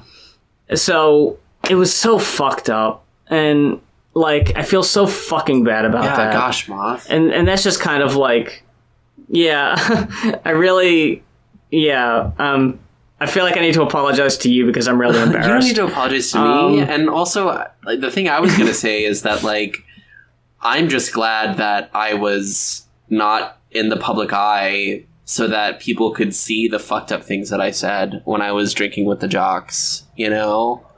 Or when I was, like, in that space, right? And the fact that, like, you had this, like, fairly public life pre-transition, it's awful that, you know, there's something like that that you must confront. And I hate that for you. Thank you. That's hard. Yeah, like, there's a few videos like that where I was just, like, making fun of some really unsavory things just for the sake of, like, content and, like, trying to spin it in, like, I'm so intelligent, I'm actually coming from this from a different point of view. Like, I'm using this as a jumping off point, but that's not really what... It's like, man, fuck you. Yeah. Like, you're saying some really horrible shit, and you're trying to play it off as, like, you're some intellectual ranter motherfucker, and you're just mean. Yeah. Like, that's... Like, I was just fucking mean. And that was what was popular because that was the drinking with the jocks mentality of, like, this is what people want to see. This is the kind of, like, angry ranter content people like. And that resonated with a lot of people. And that's why I'm really surprised and grateful when I get a comment on a recent video or whatever of someone saying, like, oh, yeah, I've been watching your stuff since, like, 2010. And it's like... Ooh, like, there was some bad stuff coming out around that time. Yeah. Like, to see people, like, give me the forgiveness that I don't feel like I really deserve of, like, looking past that shit of, like, yeah, those were really dark times, and we don't need to dwell on that because you've put in efforts to get better, you know? So, yeah, that's what drinking with the jocks reminds me of. Reminds me of making some really bad jokes to appeal to an audience and not really think about the people I was hurting. Yeah. God. That's a, like I said, a lot to confront, especially now, like, living a life also as a public trans woman. And God, you know, the things that we do to fit in, I think, and also, like, you're clearly a very different person now, you know, and I think you've done a lot to atone for that already. And thank you. You know, I don't think you need to be beholden to every horrible thing you said 15 years ago or 10 years ago, you know, now that you live a totally different life and you've clearly grown and changed as a person. You know what I mean? Yeah. You don't need to, you know, I don't think you need to accountability yourself to death, right? Okay. I appreciate that. And yeah, like, I did some incredibly stupid shit when I was young, but none of it was online, so it's gone, right? And yeah, I know. Luckily, I've been able to scrub all that stuff, but God, I still think about it from time to time. Yeah, and you know, like, I definitely hurt people in the past, and I said things to people, like, in high school and in college that I will still look back at them and, like, cringe. You know what I mean? Like, I can't believe I was that, like, horribly misogynistic, or that I was, like, that like brutally mean about someone because I was, like, trying to, like, ingratiate myself with a bunch of shitty men who didn't care about me anyway. You know what I mean? And even if they did, it wouldn't. You're fucking disposable at the end of the day. Even if they did care about me, like, it wouldn't excuse what I did. But, like, you know, I did it for some kind of acceptance, and I did it to, like, pass the buck on so that they wouldn't call me a faggot. Because when they did, it scared the shit out of me, right? Because I was like, what do they know that I don't? Yeah, there was a lot of deflecting on my part. And I mean, definitely more innocuous, but, like, how I tried to get into sports when I was like in my like tween years, like maybe younger than that, like watching football, watching basketball occasionally, just like... Girl, I played football, too. I'm totally with you, right? You played football? Yeah, I played football in middle school and for 2 years in high school. Wow. Okay. That's you're blowing my fucking mind. Yeah, and like that was part of it too, is like, you know, like being in the fucking boys' locker room, like of the football team, and like the way they would talk about like women and like queer people. And the thing is, like, I came to find out that like a lot of the guys that I was like in there with were like secretly gay. Like I you know, that was like the first half of high school. The second half of high school, I was way more in with like the queer kids and like the punk kids, the alt kids, you know? Oh, cool. And, like, I found out that a lot of those dudes were, like, actually secretly, like, fucking some of my friends, you know, like, some of my gay friends. And I was like, oh, yeah, sure. And that's why they were, like, so outwardly homophobic and, like, aggressive about it, because they were 100% projecting. We all fucking deal in our own ways, yeah. Jeez. Yeah. Are we good to move on to Osama bin Laden as a crucified Christ? Yes, this song fucks so hard. I love it. It sounds so good. Yeah. It's one of the harder songs on the record in terms of its like tonal quality. It really fucks. I love it. There's the opening riff that just kind of goes normal. But then when it goes into like the wow wow wow wow wow wow, yes, it's so fucking good. Yeah, God, me in a pit with this song going. Oh, I need it. Yeah. So it's very interesting how this song goes, because it's a very repetitive song, but it very cheekily sneaks in the overall message. Like, it opens with this extremely graphic imagery. You're gonna hang like Benito at the Esso rafters, hang like Clara with her skull caved in.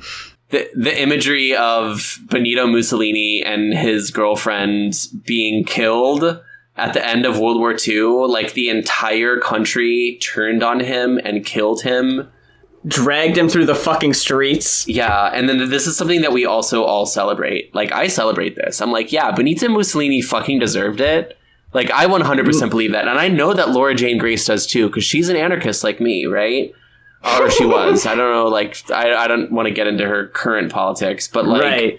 When she's evoking this imagery, it's like for a very specific purpose, and she also fucking hates this guy. You know what I mean? And that's interesting to me, right? My best friend since college actually has a poster that is a picture of the murdered Mussolini and Clara. Oh, that's so... I love that. You know, I mean, look, fascists deserve to die. Let's be totally 100% clear. Absolutely, yes. Fascists deserve to die. Yep. Now let's get into this official stance. Official stance of the She-They pod. Yes, and now let's get into this song, because I have so much to say about it. Oh, go ahead. Sorry. Go off. Yeah, so it's that, and then it's like, hang like a cross around my neck, you're gonna hang. And then, like, the verses change things around quite a bit. What's the best you could hope for? Pity, fucks, and table scraps, subterfuge and detachment, a bullet in the head and a bullet in the chest. Like, it's suddenly now talking about, like, again, being transgender. And you're like, okay, what's, you know, how do these two things come together? Like, what's going on here, right? And then, you know, kind of the same thing in verse 2, right? What's the best thing you can hope for? A blindfold and a ball gag, burnt out eyes, grotesque beauty, a nail through the feet and a nail through the hands. So it's about, like, dying publicly, like being publicly executed. You know, same thing with Osama bin Laden, right? Yep. Considered an enemy of the state and killed, and we all celebrate it. You know what I mean? Mm-hmm. God, what a fear to have too, right? Isn't it a fear? Yeah. And, like, this song is very similar to me to Damage's Prison. Or it talks about, like, you know, state violence and how it can be, like, put upon trans people in a way, and it's very scary. So it's like, to me, that's what it's about. It's like your fear about like being the one publicly executed, and everyone celebrates it. Yeah, it's an incredibly raw emotion for someone who just started the transition to be writing this, especially when you are in the public eye. Like, Laura Jane Grace came out in 2011. Caitlyn Jenner didn't come out until 2015. Yeah, I want to say. Yeah. So Laura Jane Grace was like the first person I'd actually like really was aware of coming out as trans. That was like, whoa, okay. Like, that was definitely like a light bulb moment. And when Caitlyn Jenner came out, it was considerably different, because I remember the lead up to her coming out was, and again, politics aside, was people making fun of how she looked pre-transition, of like, hey, looking like a woman, what's going on? And like, I was very defensive of her when she first came out, because like I saw this, like, the reaction was not positive when Caitlyn Jenner came out as it was for Laura Jane Grace, because Laura Jane Grace, micro celebrity in the grand scheme of things, very big in the music scene, but outside that, who would really know?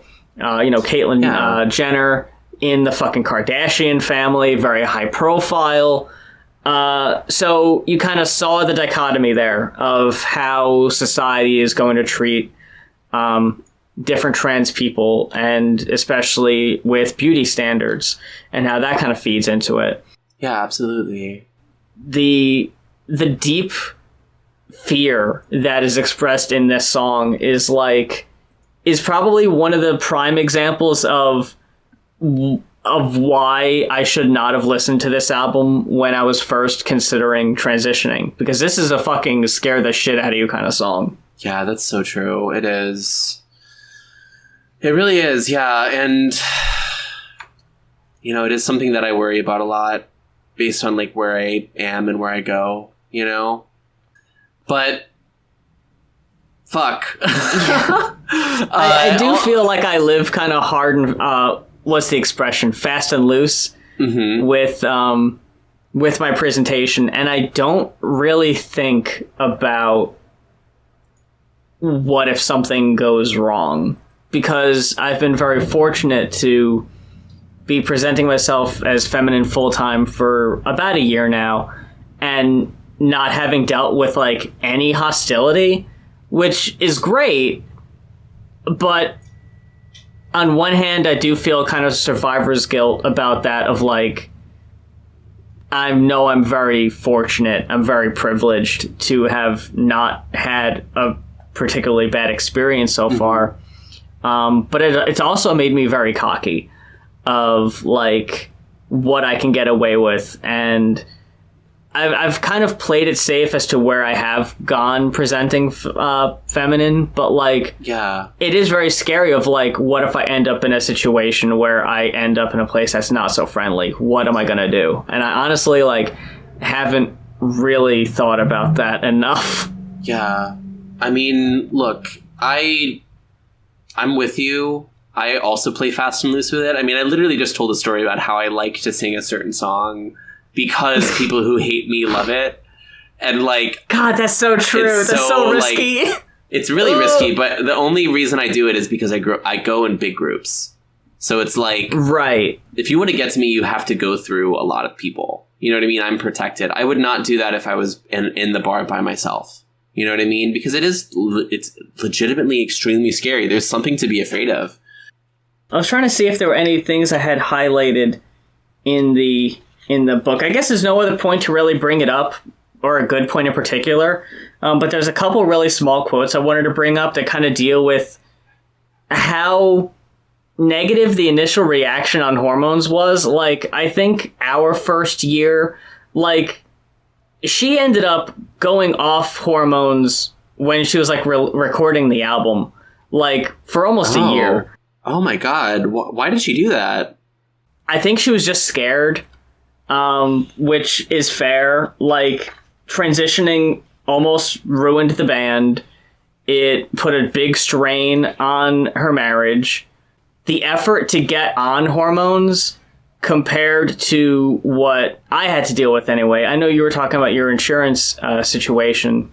With her, it was a lot of psychiatrist bullshit of like, you know, I feel this way, I've been presenting this way, but the psychiatrist isn't going to take me seriously unless they fucking see me, you know, wearing women's clothes or wearing makeup. Like, I need to fit their definition of, you know, of transgender for them to actually give me these fucking medication.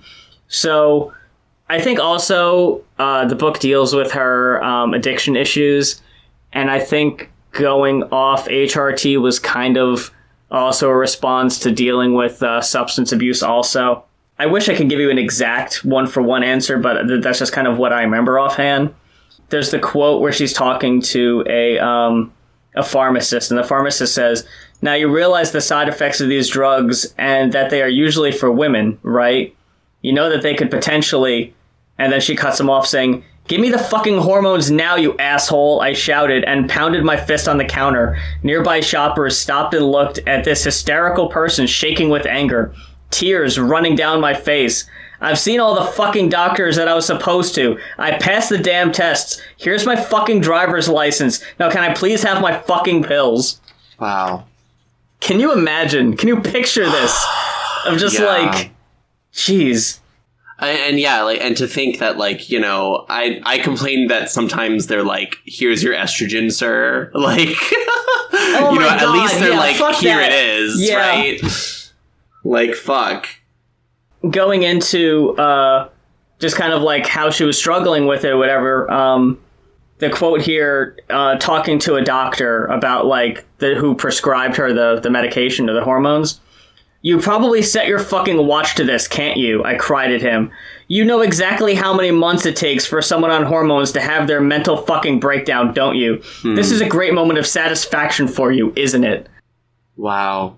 Again, that we still have Laura Jane Grace with us, honestly, is amazing. Because even this part here, talking about her interactions with fans, "But every compliment I heard, 'You look beautiful, I love you,' just made me feel like more of a fraud.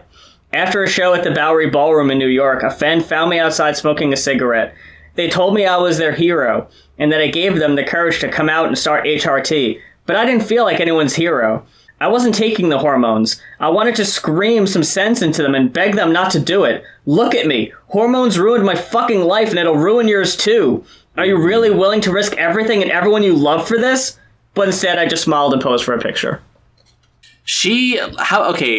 I propose Laura Jane Grace as the half-crucified Christ, okay? Whoa, She half died for my sins, truly. Yeah, and like, I don't think we're going to discuss it much at all, but I had asked if you had listened to her most recent EP, because I was considering mentioning it or referring to it. Mainly because a few months ago, I got a Spotify notification saying there was a new Laura Jane Grace and Against Me single. And I was like, what? She's fucking back with Against Me? What is this? And it was the song All Fucked Out. And I don't really care for that song in particular. And when I was like, is this what Against Me sounds like now? Is this what's going on? But it's not an Against Me single at all. I don't know why they lied to me like that. Oh, they were probably just like, "Oh, it's Laura Jane Grace from Against Me." They were like, you know, letting you, in case you didn't know her name, like, this is it did that thing where it was like Laura Jane Grace, comma, Against Me. So like both artists were like credited for the song. That's so weird. But then the EP came out and it was listed as what? I forget the band she's with now. I forget the name. But yeah, it's a solo project with this side band.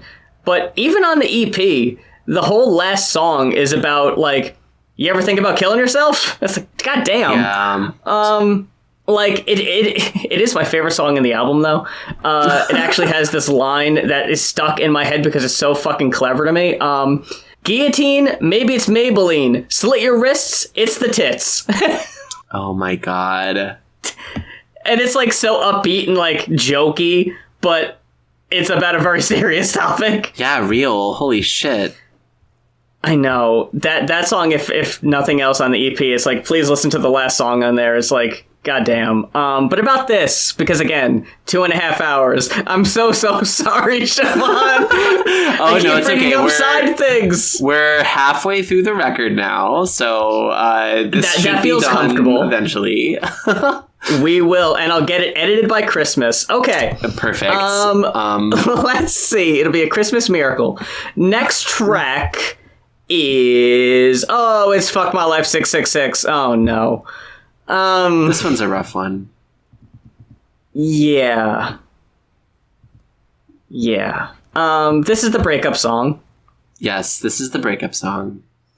And a lot of the imagery is just about how, like, you know, beautiful her wife is, but it's just not working out because of the transition, but also like the way Laura Jane Grace lives her life, like a touring musician, you know. I particularly want to call attention to, I don't know, well, how deeply do you want to go into the lyrics of this song? I'm willing to go as deep as you want to. Okay. There's not much that I want to say about it beyond that, like, this, especially the first verse makes me think about my ex-girlfriend a lot, which sucks. Not the last line, but especially the ease of your pose, the grace of your silhouette, the way your shoulders meet your slender neck. She was always very inspiring to me, in, like, my transition and before. And I'm sure that Laura Jane Grace had some kind of similar feelings because that seems to be the expression happening there. In the outro, she says, "No more troubled sleep. There's a brave new world that's raging inside me." Which is like, you know, for her, it's like the silver lining of this relationship ending is that I get to be a new person. Literally, I get to be a person I always wanted to be. It really is amazing that the most, like, optimistic lyric on the whole album is in this fucking song. Is in the song Fuck My Life 666? Yes. Yeah.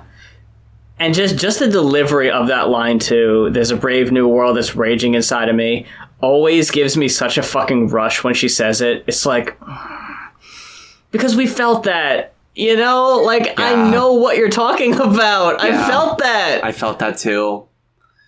Oh, the pink haze. Oh, I wish I still was in it. The pink haze, that it really doesn't feel like Laura was ever in. I feel like she just missed that phase entirely. Unfortunately, I think that she did miss the pink haze, and I weep for that for her because it was really a good time. That sucks so much.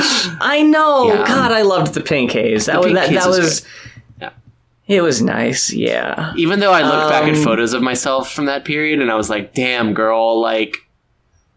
Oh, just wait a little bit before you do all this, but, you know, that's fine. I was a fucking hot mess, but we don't need to... Jesus, I'm just going to scrub all that evidence from everything. No one needs to see those. I'm not. It's fine. No, I probably won't, but goddamn, like, part of me is kind of glad that your girl Moth with an E isn't there anymore, because... Mm-hmm. That's kind of like a chunk of the transition that, like, isn't really documented anymore. Yeah. But you do still have the very beginnings and the very questionable makeup choices. So, like, whenever I talk to someone who says, like, "Oh my God, your makeup, I'd love you to teach me to," it's like, look, you didn't see how clueless I was when I first started, and how it was, like, really, really over the top. I had no idea what the fuck I was doing. Yeah. Like, and you're just bad at applying shit just it takes too. time. Yeah. Then Dead Friend, the song about Pope, who inspired the title of Fuck My Life 666, actually, which is cool. Yes. Is a real rough one because it deals with the very real experience of going to the wake, his wife, like, bawling because she was such good friends with Pope. And John Paul Allison, the orphan boy Pope, she waits you to haunt her. She sleeps with your ghost at night in bed. When you died, you were only 26, the most real person I ever met. Like, yeah, it's just, goddamn, I miss my dead friend. And that's, you know, some of my favorite Against Me songs are the ones that are just super easy to understand. Like this one is like no frills.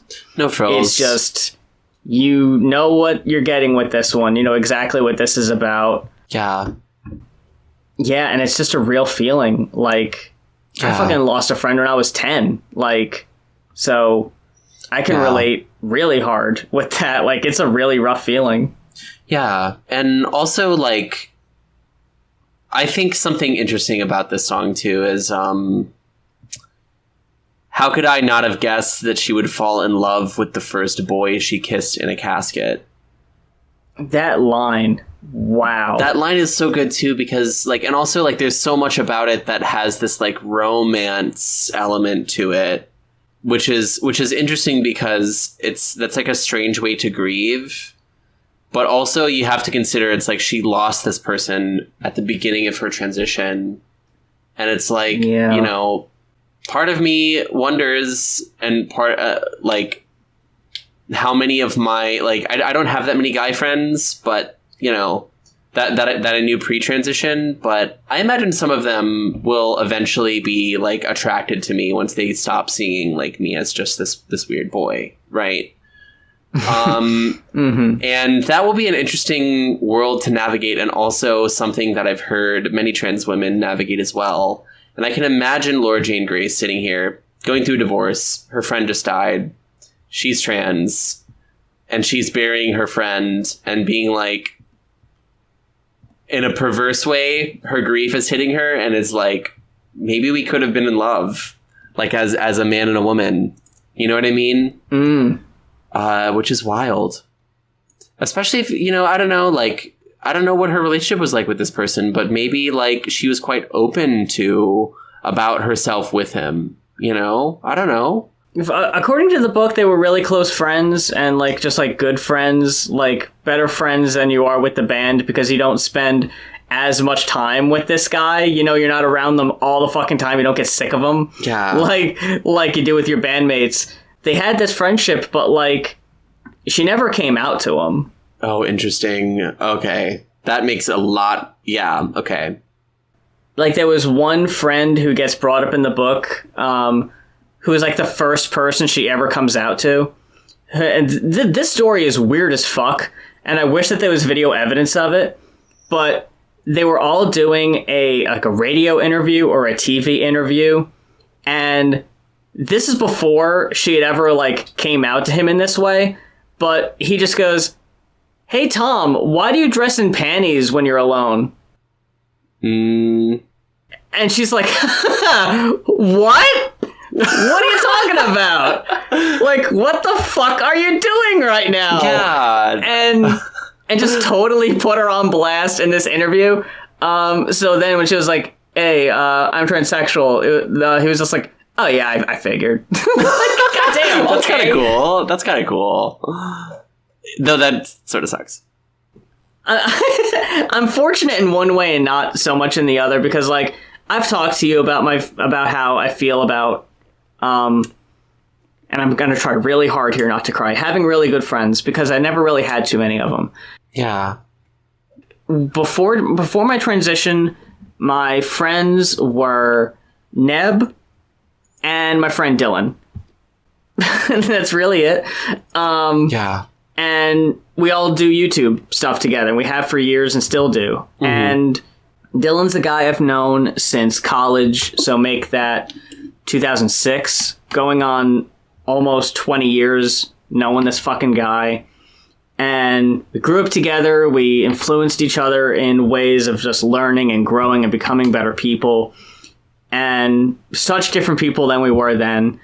And I'm very fortunate that when I came out to him, it was no fucking big deal. It was just another fucking thing. Like, yeah, no problem. We'll treat it like however. Like, he was very no bones about it. In that same vein, when I was like, hey, I know we're mutuals on Twitter, and, I know I post some, kind kind of revealing stuff sometimes. Right. And I was just like, I'm sorry about that if that's like uncomfortable. And he was just like, it's fine because I've never sexualized you, so it's not a problem. Okay. And it's like, hell yeah. Hell yeah. Okay, let's fucking go. So I don't got to worry about that awkwardness either. Yeah, that's really cool. I love that. And that's like a good friend to have. Oh yeah, super supportive, and I don't got to worry about him being a perv, which is nice. 100%. Oh my god. That's everything you want, I would say. And also like a good story. I'm glad like he so readily accepted you. Yeah. I will say like a lot of my friends are already trans, so they were just like, oh, another one, huh? Yeah. So like that's true. Yeah. I didn't have my trans friends until I transitioned. Yeah, which is also a cool way to do it, because you know, my best trans friends I've made after coming out. I will say that. Like you, for example. Oh. Yeah. And we're moving on to another cheery song. Yay! Two coffins for sleep. Oh god, one for you and one for me. This one's about her daughter. And that's rough. Yeah. That's rough. Two coffins for sleep, one for you, one for me. We'll get there eventually. In the dark of our graves, our bodies will decay. Mm-hmm. I wish you'd never change. Yeah. You ever think about Haley Mathers, Eminem's daughter?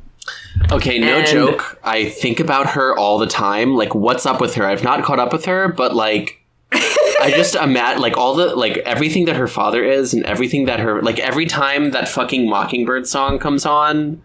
Like, oh my god! I'm always just like, this woman is like my age. Like, what's she up to now? What's her life like? Yeah. Because I always think about that too. Like, your fucking voice is sampled on like one of his earliest fucking songs as a baby. You know, like there's a whole fuck song about him murdering your mom and you being in the car with him as he gets rid of the body. Yeah. Like, this is wild, right? So I kind of think about the same thing of like what Evelyn Gable is going to think of this song. Well, I mean, by this point, God, she's probably almost a teenager by this point, which is fucking wild. She is, yeah. Sheesh. But yeah, I just kind of think back on like what you'd think about this listening back to it.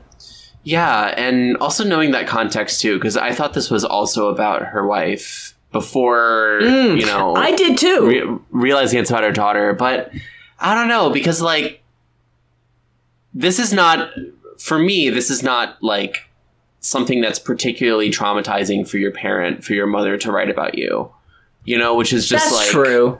And also, like, okay, my mom is a writer, and I have read things about me from her perspective. I've seen them performed or read or published.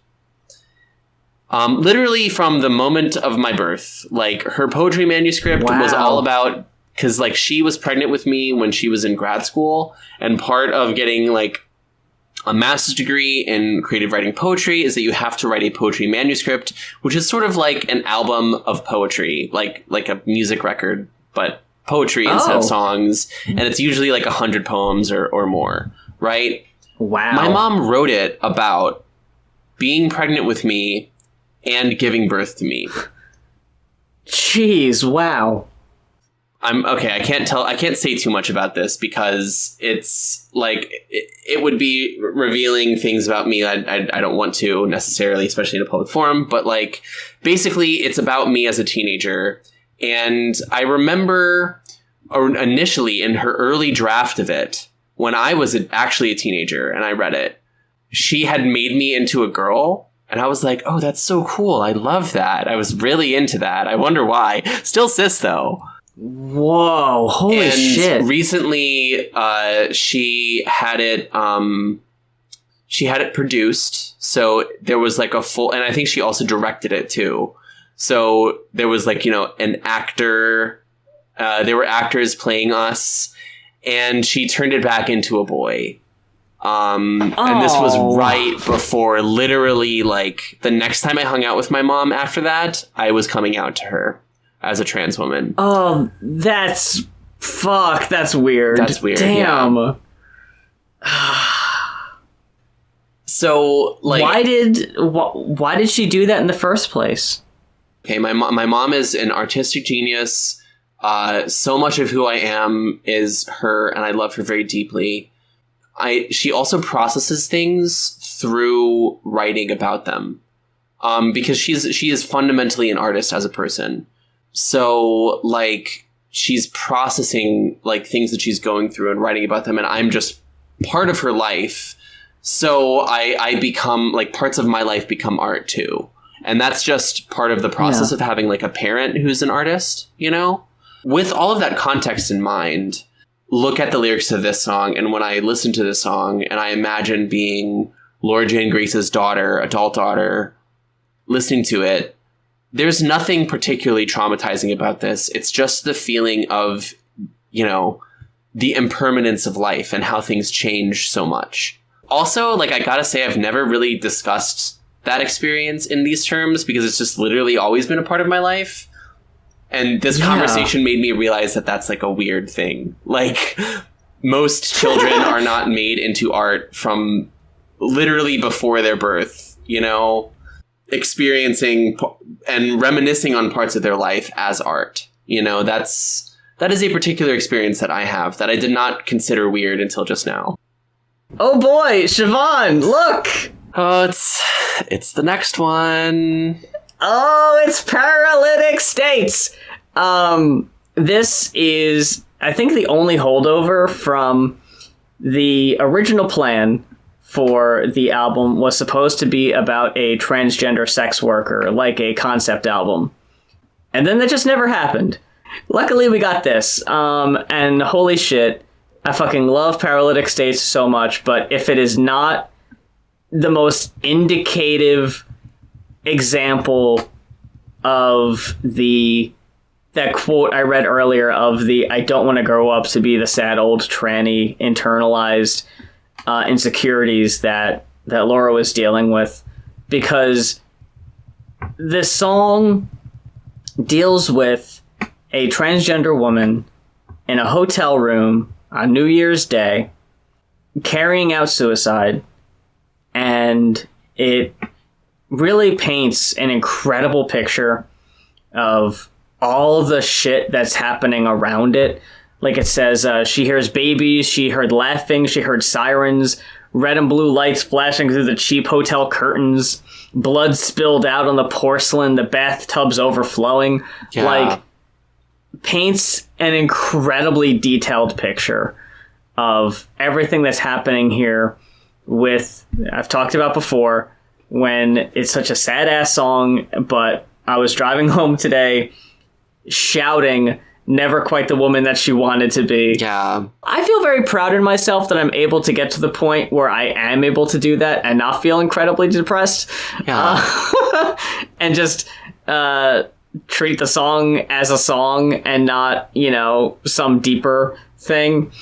Yeah. Because, this is a rough one. Yeah, and also, like, God, I have so much to fucking say about this song. This is, like, definitely one of the big ones, but we can, let's start with the line, never quite the woman that she wanted to be. It does hit home pretty hard for me as well, right? Because I think we all want to be so much more feminine, or so much, like, more of a specific kind of woman that feels and in many ways is unattainable for us, right? And that is a very heartbreaking feeling to have. And it sucks. It's that you should have been a mother, you should have been a wife. Yeah. That whole thing of, like, the other possibilities, you know? Exactly. And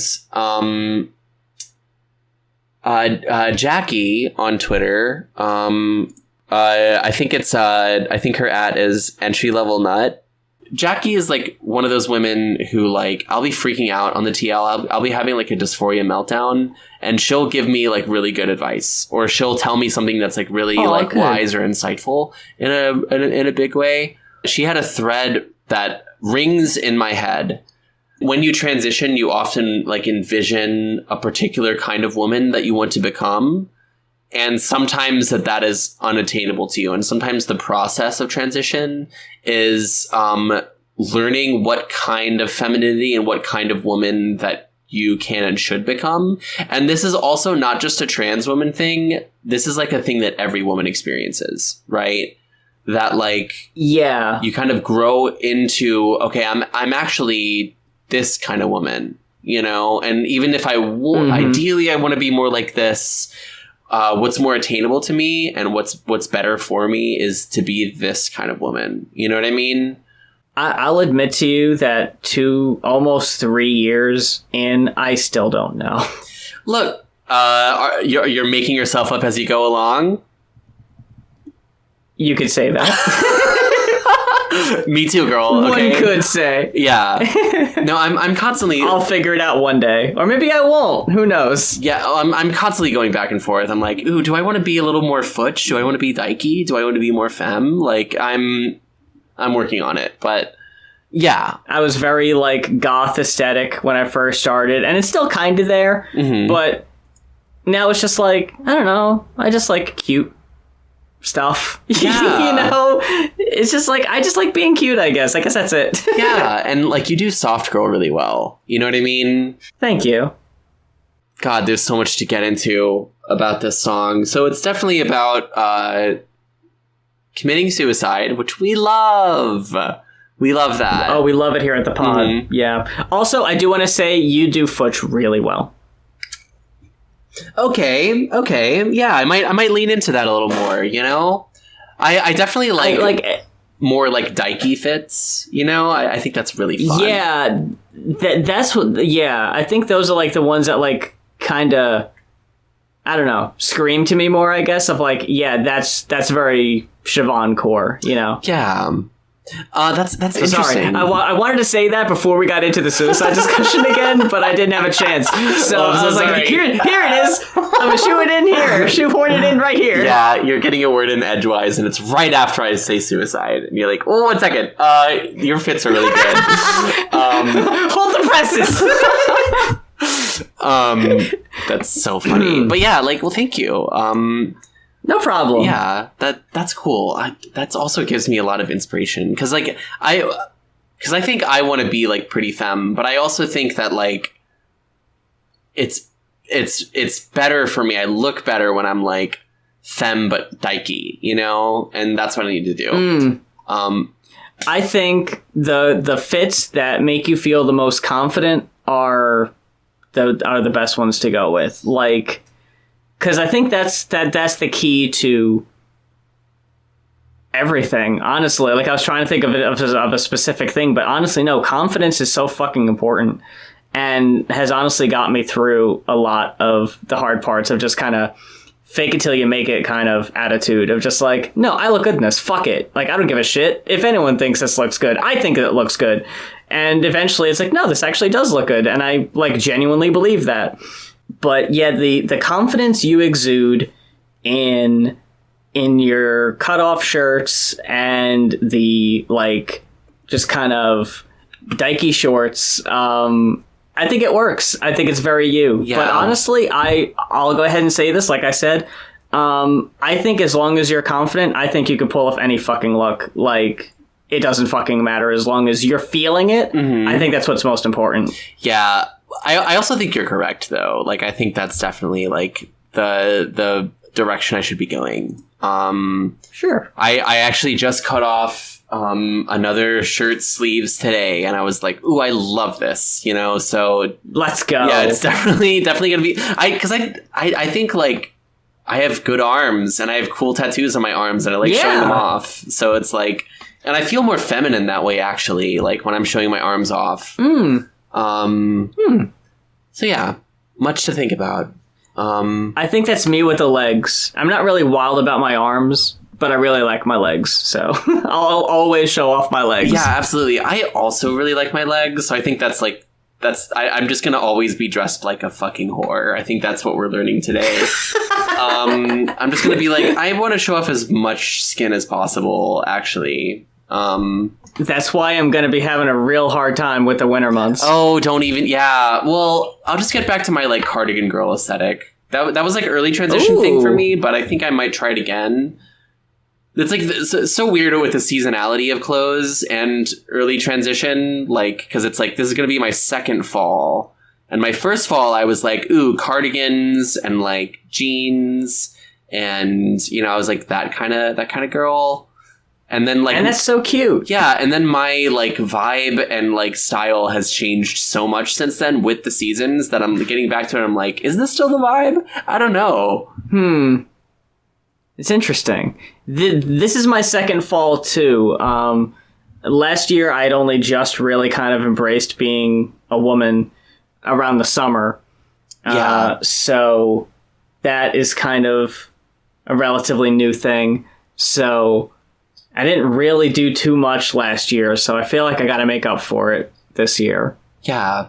So all the suicide stuff is there. All that stuff. All that, and that seems to be a pretty powerful through line through the record in general. And it's very like sad and dark, and also obviously something that a lot of transgender people deal with all the time because it's hard out here. Yep.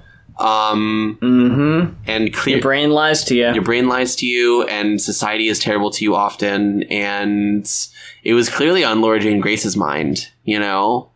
Yeah.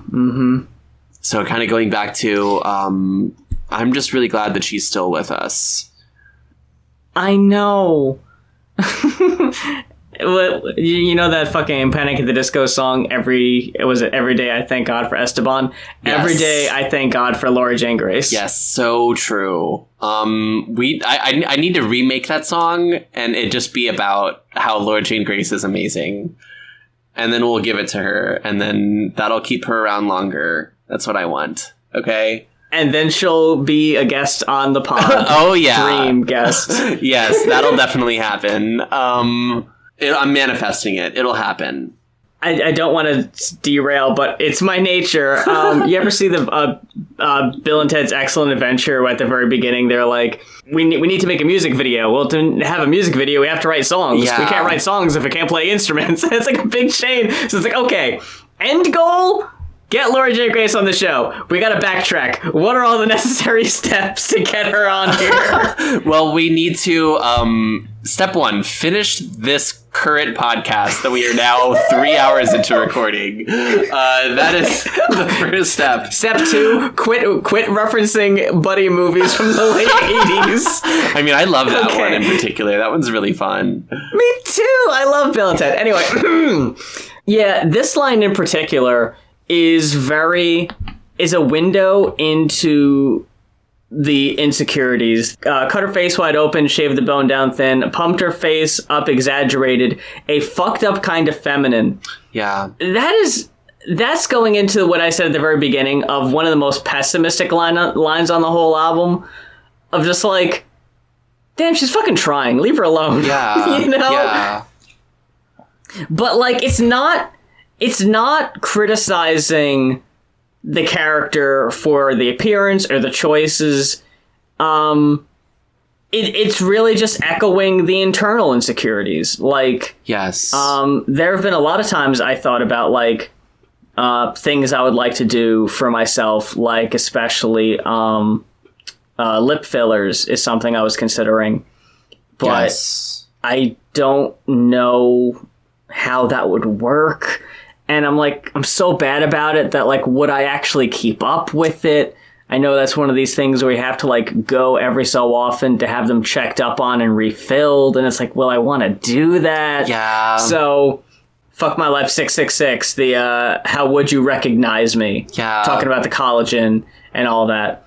I'm just like, yeah, you're constantly thinking about the outside opinion and the perspective.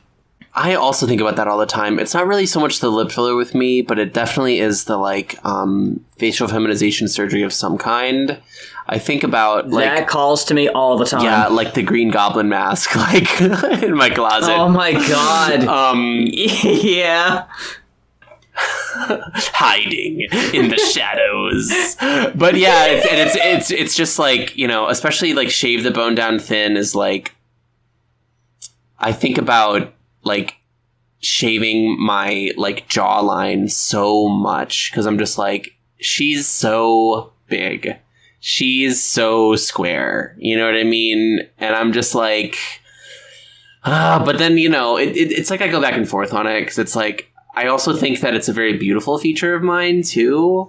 And like I do too. Yeah, and same thing with my nose. Like I hate my nose, but then I like talk to like me too. Yeah, and like I talk to like, you know, like my cis girlfriends and stuff, and they're like, no, like you're like, I love your nose. Like I think you're very pretty. Like and they'll tell me very authentically, where I'm like, okay, like maybe this is just the dysphoria speaking, but like the whole verse about that like is so visceral to me, and the line that precedes it, she spent the last years of her life running from the boy she used to be. I mean, girl, same. That's what I'm doing right now, you know?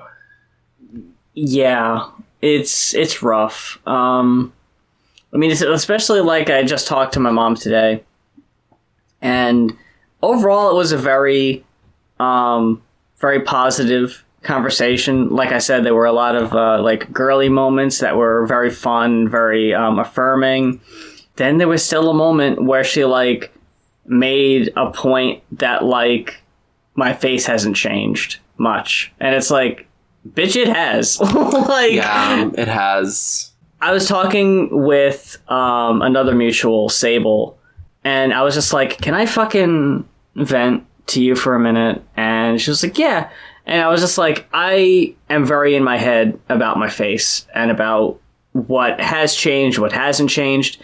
And she was so nice to give a like point by point, like, your eyes are bigger, your skin is obviously softer, this is happening, and like getting an outsider's perspective on like all of these things that like I'm blind to, you know, because I see my face every day. You know, so it's so hard, but getting someone's perspective and kind of like the breakdown of just like, wow, yeah, okay, when you put it like that, I guess so. But it's hard to believe that most days. It is hard to believe that most days, and I don't see it in my worst days, in my dysphoria. In my dysphoria's reflection, yeah. I still see my mother's son. You know what I mean? I hear you. Yeah. And on that note, I think verse 3 is the one that speaks to me the most, especially as, you know, everyone's favorite transsexual archaeologist. I'm always in the fucking hotel. And oh my God. Yeah, that's right. Like, this is like straight out of my fucking life. Like, whenever I leave the hotel at night and there's like crazy weird shit happening, I run back to that hotel room and I get in there and yeah, like the line, nighttime at the hotel, there was fighting in the hall, thin chain lock to keep the world out. She held her breath till it was gone. Like, I am always actually doing that. I get back to my hotel room, I lock it down like Fort Knox, and I'm alone. You know, and it's like the cis gaze finally is off of me and I can feel like a person. But then also, you know, there's hours of my life that I spend in a hotel room alone, looking at myself in the mirror, standing naked in front of that hotel mirror, right? Girl, I'm so sorry. Well, you know, I mean, it's not all bad. And like, sometimes it actually is kind of helpful to like have so much time to like go crazy in my hotel room and like look at myself and like try different things. And like, you know, I always pack more clothes than I end up needing so I can like try on different looks and fits and things like that. Yeah. And that space is kind of important and cool, but like, you know, especially like in the dysphoria's reflection is always there, you know? Yeah. And it's very hard. I still see my dad's face almost like all the time. Yeah. That's a rough one. Yeah, it is a rough one. And you know what, girl? You're fucking beautiful. So don't let your... And so are you. Thank you. Thank you. Yeah. Paralytic states of dependency. Our waking life's just a living dream. Am I right? Am I right? You know, honestly, yeah, that's an amazing way of putting it. And yeah, it's just the most cheery way to end the song. But again, I was yelling it along in my car today, and it felt very good to yell. By the time that the ball dropped, it was already over. No resolutions for the new year beginning tomorrow. Yeah. And it just ends on such an upbeat too. Tomorrow, it's like, yeah. Yeah, well, it's sort of the twisted optimism of suicide, where it's like, well, at least I don't have to get better.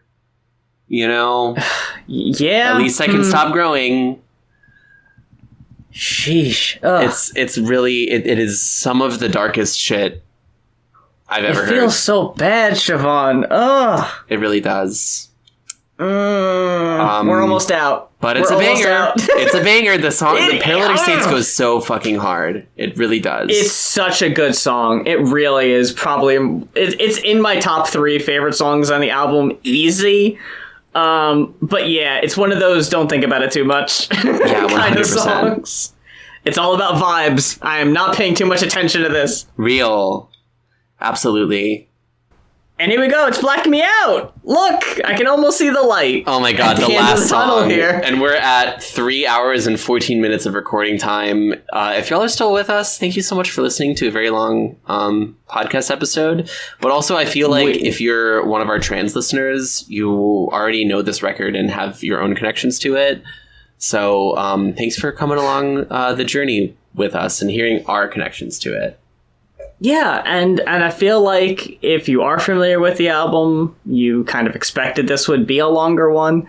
And if you're anything like me, you see the new podcast episode of the show you really like, and you see that it's a long one, and it's just like, fucking yes. It's like, that's my afternoon. That's so listening true. to my favorite podcast, and it's going on for like 3 hours. I couldn't ask for more than that. That's so true. And it's like, you're here with us. Hey, this is me patting you on the back, by the way. I'm giving you a little back rub. Hope you enjoy it. Definitely, I know I usually say this at the end of the show, but definitely if you have a connection to this album, like a story or a history with this, please, I implore you, I insist, please leave a comment and tell us how this album affected you, what it means to you, good or bad, because I've heard people say, like, this album's a bummer, I can't stand it, I don't listen to that fucking album, I want to listen to happy shit, and it's like, okay, that's fair too, you know? This album isn't going to be for everybody. That's true. So, and also, I did see... All opinions are valid. All opinions are valid, yes. Sorry to cut you off. On that specific note about, like, this album's a bummer and I want more positive and happy things to listen to, Philosophy Tube, Abigail Thorne recently tweeted, it was like really funny tweet. It was like, I get a casting call for a trans woman and I'm like, okay, what is this? Sad tran or dead like hooker? You know what I mean? And it's damn. like, oh no, this is the script, the project is really good. You know, don't worry about it. It's like, okay. And it's like, get to audition and it's dead hooker. Unfortunately, this album is both dead hooker and sad tran. So I also get it on that level where it's like, you know, trans media can be more about how hard and sad it is to be trans and how, like, so many of us are forced into involuntary sex work to survive. You know, we can have sadder, more uplifting things, or we can have happier, more uplifting things, you know? And also it's a lot of fun, which is like why I think, you know, like, Kim Petras sometimes is such a breath of fresh air, because it's like, even though there's a lot of other problems with her, she at least makes music that is very much not about being sad and transgender or like a tranny hooker necessarily, right? And why, like, I particularly like hyperpop, because it is absolutely neither of those things. It's just about having a good time, and it's not even necessarily sexual. It's just like, isn't it fucking crazy to be alive? And isn't that awesome? You know? And I love that. Yeah, like, I definitely wish that Kim would sing more about like trans stuff, but honestly, like, we have people for that, and that's just not her thing. Like, and I get that, and I respect that. Like, I think the music she puts out is great. I like a lot of it. Yeah, like, that's not everyone's goal, and I respect that. Like, when like, not every trans actor or whatever has to be a spokesperson for the community. You know, like, I saw that that discourse about, like, was it Hunter Schafer was just like, I don't want to be playing trans people forever. Like, I should be allowed to play a cis character. And it's just like, yeah, okay. Yeah. That makes sense. Yeah. You know, like, not everything has to be a thought-provoking, you know, peek into our lives. You know, we should just be able to do what everyone else does and not have it questioned and scrutinized. You know, like, just give us that freedom. Black Me Out is, like I mentioned earlier, as far as I am aware, the first song written for the album, which kind of makes sense to me, because I remember earlier we were saying Osama bin Laden's Crucified Christ is one of the more like hard songs on the album, but I think this is the one that sounds most like prior album Against Me. Yes, 100%. I completely agree with that. It definitely feels like a holdover from that era, which is so fascinating that it's the last song in the album. Yeah. After the ride of this album, especially right after Paralytic States, the really slow acoustic riff that opens Black Me Out is such a rewarding, like, the credits rolling on the album of, like, it's very different from the other songs on the record. It's very, like, you know, it's not obviously, like, every other song, even if it's not about transition, can, like, be tied to, like, Laura Jane Grace experiencing a, like, you know, this transformation in her life. The only thing that I can think to, like, sort of make it about that is just, like, you know, Black Me Out being like, if I'm too much for you now, just erase me, right? Yeah. I don't know. It's almost like there's a freedom in that too. Like, that's how the song is written, where it's like, yeah, like, if you're gonna, like, black me out and throw me in the fucking trash, like, at least I'll be free. You know? Yeah. There definitely is, like, I was trying to describe the feeling that the song gives me, and I think that is it. Of, like, yeah, I'm fucking free. There definitely is an openness. And I think the opening riff does kind of help with that, because it does eventually, you know, explode into the song that it is by the end of it. But it starts off so modest and so unassuming. Yeah. With, like, just the electric guitar. Yeah. And everything else comes in. You could definitely, you know, tie it to being, you know, to having transition or starting a transition, but it's way more vague. I don't want to talk that way again. I don't want to know people like that anymore. As if there was an obligation, as if I owed you something. It's very vague. It can be about really anything, but knowing that it was written so early in the process, that, like, this was, like, the toe in the water, so to speak, of, like, okay. There's, like, these are my feelings, but here's how I'm going to express it, is, like, I don't know. It made me like the song even more. And I already really liked it. Like, I think it's an amazing last song. Like, it's definitely one of my favorite, like, album closers.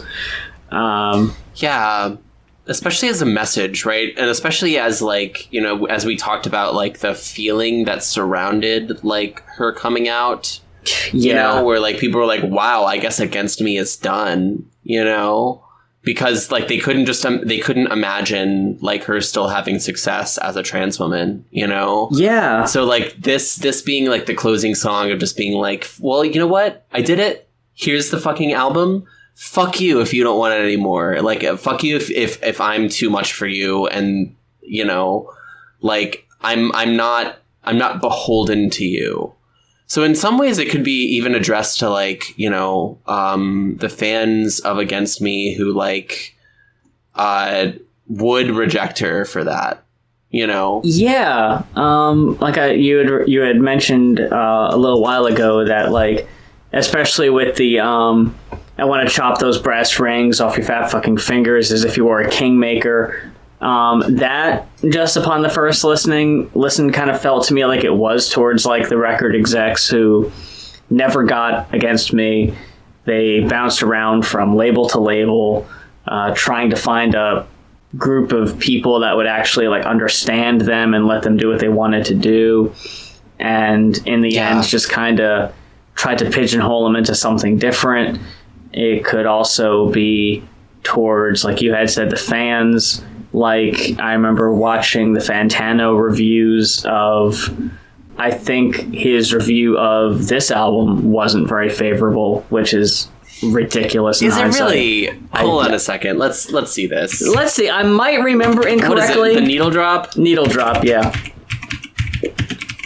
Because I remember him saying he really liked the, like, folk punk first album, and, like, liked every album after that less and less. Yeah, the first comment on this YouTube video is from 2 years ago, which is, "This aged so badly, this album now has to be one of the most iconic punk records of all time." I'm gonna give that a like. Yeah, that's so absolutely. Funny. Look, I don't want to shit on Fantano too much. That's not the point of me bringing it up. Also, this was like 10 years ago, you know what I mean? Yeah, like, but even recently, his takes on artists by trans people can be kind of hit or miss, like, especially when it's, like, when there's a message to it. Like, I don't expect it to resonate with him as a cis man, but, like, he seems very dismissive sometimes. Yeah, 5 out of 10. 5! Wow. Oof! 5 out of 10, Fantano. What's up with that melon? That is incredible. I remember he gave Preacher's Daughter, I think, a 6, and I was like, what the fuck are you on, dude? Are you fucking kidding me? No. Oh my god. Fantano, get it together, man. What are you doing? I know. That's why it's like, yeah, that was 10 years ago. He's still doing it. Like, he's still, fuck him. Still on his bullshit. Yeah. The excerpt from the book about performing this on New Year's Day. Yeah, I checked the time, 11:59. Fuck it, I'm out to myself. Will you guys indulge me for a second? I asked the room to a smattering of drunk applause. I just want to end the year in a really selfish way. I ran my fingers through my sweaty hair, which had grown past my ears over the past few months. If you gotta start counting, go ahead and start counting. I told them I'm just gonna play a new song real quick. This song is called Black Me Out. For another 2 minutes, I clenched my eyes shut and powered through the song no one had ever heard, and to which no one could sing along. Couples continued to kiss, and I thought as though I was serenading them with a 3-chord Auld Lang Syne. For them, it was background music for their toasts to yet another year gone by. I was toasting too. It was a farewell song. This was the night I said goodbye to Thomas James Gable. Like, fuck. Wow. Okay. Hell yes. That's powerful, and also that's interesting. Like, it could be. You remember we talked about Damage, the Damage self-titled record last week, and we talked about how there's the boy self and the trans self talking. Yeah. This it could certainly be something like that, where it's like, you know, It's the trans self telling the boy self to fuck off. Yeah. You know? I want to piss on the walls of your house. It's, you know, the previous self. You know? Yeah. It's the send off to who I used to be, which I definitely get from the, you know, I don't want to talk like that anymore. I don't want to see the world that way anymore. I don't want to feel that weak and insecure. Yeah. Like, yeah, for sure. Yeah. I could definitely see that. Yeah, definitely. And it's almost like in conversation with Drinking with the Jocks in that way, you know, and like some of the other like things like that, where it's like, you know, you're turning your back on that old way of being. I don't want to see that world anymore, you know, especially the way the song ends with the full body high. I'm never coming down. Black me out, especially from someone who has dealt with addiction for as long as she did. You know, I think she said she was like doing drugs at like 15, especially when you're hearing it live there, like those people were like, they have no idea what that's in reference to. but like Yeah. we do, you know, because you know, we know that fucking feeling, and especially being written so early, this could actually be kind of the that Pink phase we were talking about before. Yeah, this was her moment. Yeah. This is her Pink phase moment, and it's still satisfying. Girl. This is the optimistic, things are turning, things are going to make a turn for the better song, and then everything written after it is a bummer up until the current day. Yeah. I mean, Supernatural Possession is pretty good. It's a little more upbeat, but oh my not God. much. Girl, I fucking love that goddamn song so much. Yeah, me too. So good. It's so fucking catchy. It's so good. It's so catchy. I love it. Swimming pool but also song. Another one that I love. Fuck. But also to highlight the 3 lines that were before Full Body High, Never Coming Down. Oh, yeah. All the young graves filled, don't the best all burn out so bright and so fast. I mean, I feel like that's sort of her looking at, like, on one hand, her suicidality, but also her career, and it possibly ending because of her transition. Yeah, that's true. Because, like, I like the conversation of, like, you know, oh, what could, like, Kurt Cobain's, like, career could have been like if he had, like, stayed alive. And it's like, well, I think one of the reasons why it's as powerful as it is because he never lived long enough to make a bad album. Yeah. Mm-hmm. Which is like a kind of a morbid and unfortunate way of thinking about it, but, like, it's also true. Yeah. And I mean, it's also interesting thinking about Kurt Cobain in this context because so many people think that he was trans, or it's possible that he's trans. I certainly think that, you know. Yeah, it's definitely an interesting theory. Not to get too into it at you know, at the 3 hour and 30-minute mark of this fucking recording. Yo, which does not include all the time that was off mic. That is true. Yeah, we've been going for like at least 4 hours at this point. Yeah, we're going, but this album deserves the time, as you said, off mic. It really does. Was that off mic? Yeah, it definitely does. I can't remember anymore. You know, I will say this too, because I was thinking about this earlier while I was at work. Because, like, this album is pivotal. It's crucial. It's, in my opinion, required listening.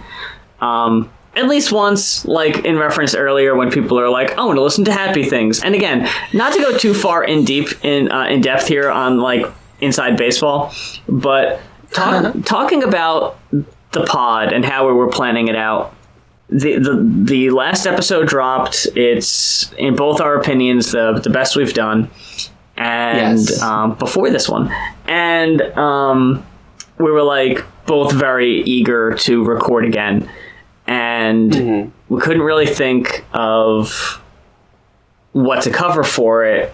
And I had initially said I'd really like to cover a happy album, but I couldn't think of one. You did say that. Oh God, so it makes it really funny. It was just like I couldn't think of one, and in my kind of semi desperation, because, like, we have a list of albums and stuff we want to talk about, but I was looking through them and, like, none of them were happy, and it was just like, okay. Well, if we're not going to do a happy one, and if we have to do a sad one, let's do the fucking saddest one that we talk about all the damn time, get it out in the open finally, once and for all, let that cat out of the bag, and give it the time it deserves. So, yeah, here we are talking about this, but what I was going to say was, I feel like it's really sad that Shapeshift With Me doesn't get nearly as much love as this album does. That's so true. It has so many good songs on it, but it's not this. And it can't be this. No album can be this. Like, this album is it's a snapshot of a very sad, desperate, scared time in her life that you can't recreate, you know? So the album that came out after this one, Shapeshift With Me, it deals a lot with the same topics, but the songs don't end up hitting as raw of a nerve because she's already been transitioning for X number of years. You know, the stress of the band almost breaking up, like we were talking about, that's past. The relationship is long over. So yeah, like the mood has just kind of moved on, and I guess it just didn't click with people as much. That's true, but what's very interesting about that to me is that in my repressor era, I could not listen to any songs off of Transgender Dysphoria Blues. Yeah. But there are 3 songs off of Shapeshift with Me that are on my like songs that were added before I transitioned. Oh, which ones? So, like, Delicate, Petite, and Other Things Will Never Be, 333, and Rebecca. Oh my god, I was really hoping you were going to say Rebecca. I love that song so much. Rebecca is so good. I love it. Mm-hmm. I'll need to take a re-listen to this, and also maybe like future episode we'll do Shapeshift with Me. I was thinking that. I was thinking we somewhere down the line do a fucking episode. Yeah, I don't know if we'll have as much to say about it, but I just think it's worth a spotlight, if nothing else, you know? Absolutely. But we should definitely find a happy record to do next, or a movie or something, but I don't know. I feel like there's just so many more records to talk about. A movie would be good for a change of pace, but you're right. There are a lot of albums we could cover. Again, folks who are listening, and especially, you know, I don't think we ever talk about it, but there's a podcast tab in Siobhan's server to where we post updates. When the episode drops, the episode is posted there. After the last episode, I had posted a picture and a video from the show that I had referenced in the episode, so you can see the dickhead at the concert jumping into me. That video's there. The fuck Bernie, fuck AOC bathroom door, that picture is there. So, like, the things referenced in the show, I'll try to make that a thing of just, like, posting them there. So, like, that tab can be more of a discussion. I would love that, personally. And mainly, I brought that up to be, like, if you have suggestions for topics, because obviously we're going to open up to anyone on Twitter. Like, anyone's welcome to give us suggestions. But the server's for the folks that, you know, really get it. Like, I know we don't have, like... Yes. We don't have the big audience yet. But I know we resonate heavy with some folks, so we kind of do show some preference to the show to the folks that show us the preference, you know. Absolutely. Yeah, and you can always, you know, if you want to become one of those preference people, the best way to do it is to talk to us in the replies, especially when we release a new episode, because that's like, you know, for the public, that's where we're really talking about the podcast. If you're not on the server, you know, and that's a good way to get added if you want to be. Yeah. But yeah, beyond that, I had a great time talking about this record, even though it was sad. Even though this record is only like 30 minutes long and we talked about it for 3.5 hours. Look, I think it's very similar to the Envy and Desire, the exercising the demon of, like, this is an album that we need to get our thoughts out in the open. So it was going to take a while because we had a lot of thoughts, and hopefully y'all have stuck around with us till the end here and enjoyed our discussion.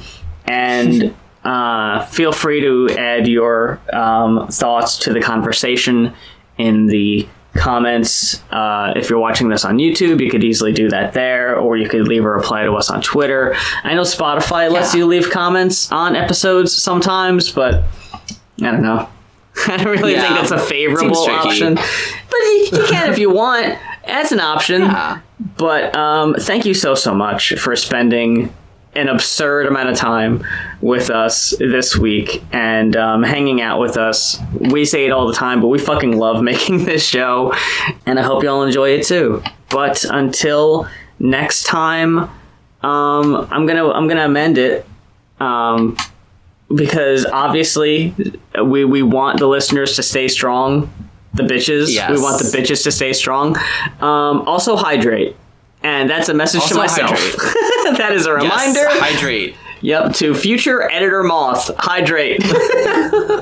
You bet. I hope you filled up that water bottle before sitting down to record, and that you just finished it. And if you hadn't, you better get to fucking guzzling. All right.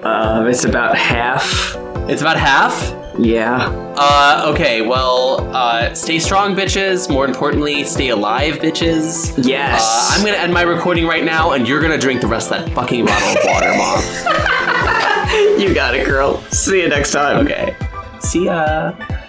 The theme song for She, They Just Like Me For Real is performed by Stella Dolce. You can follow Stella on TikTok and Instagram and hear her music across all major streaming platforms.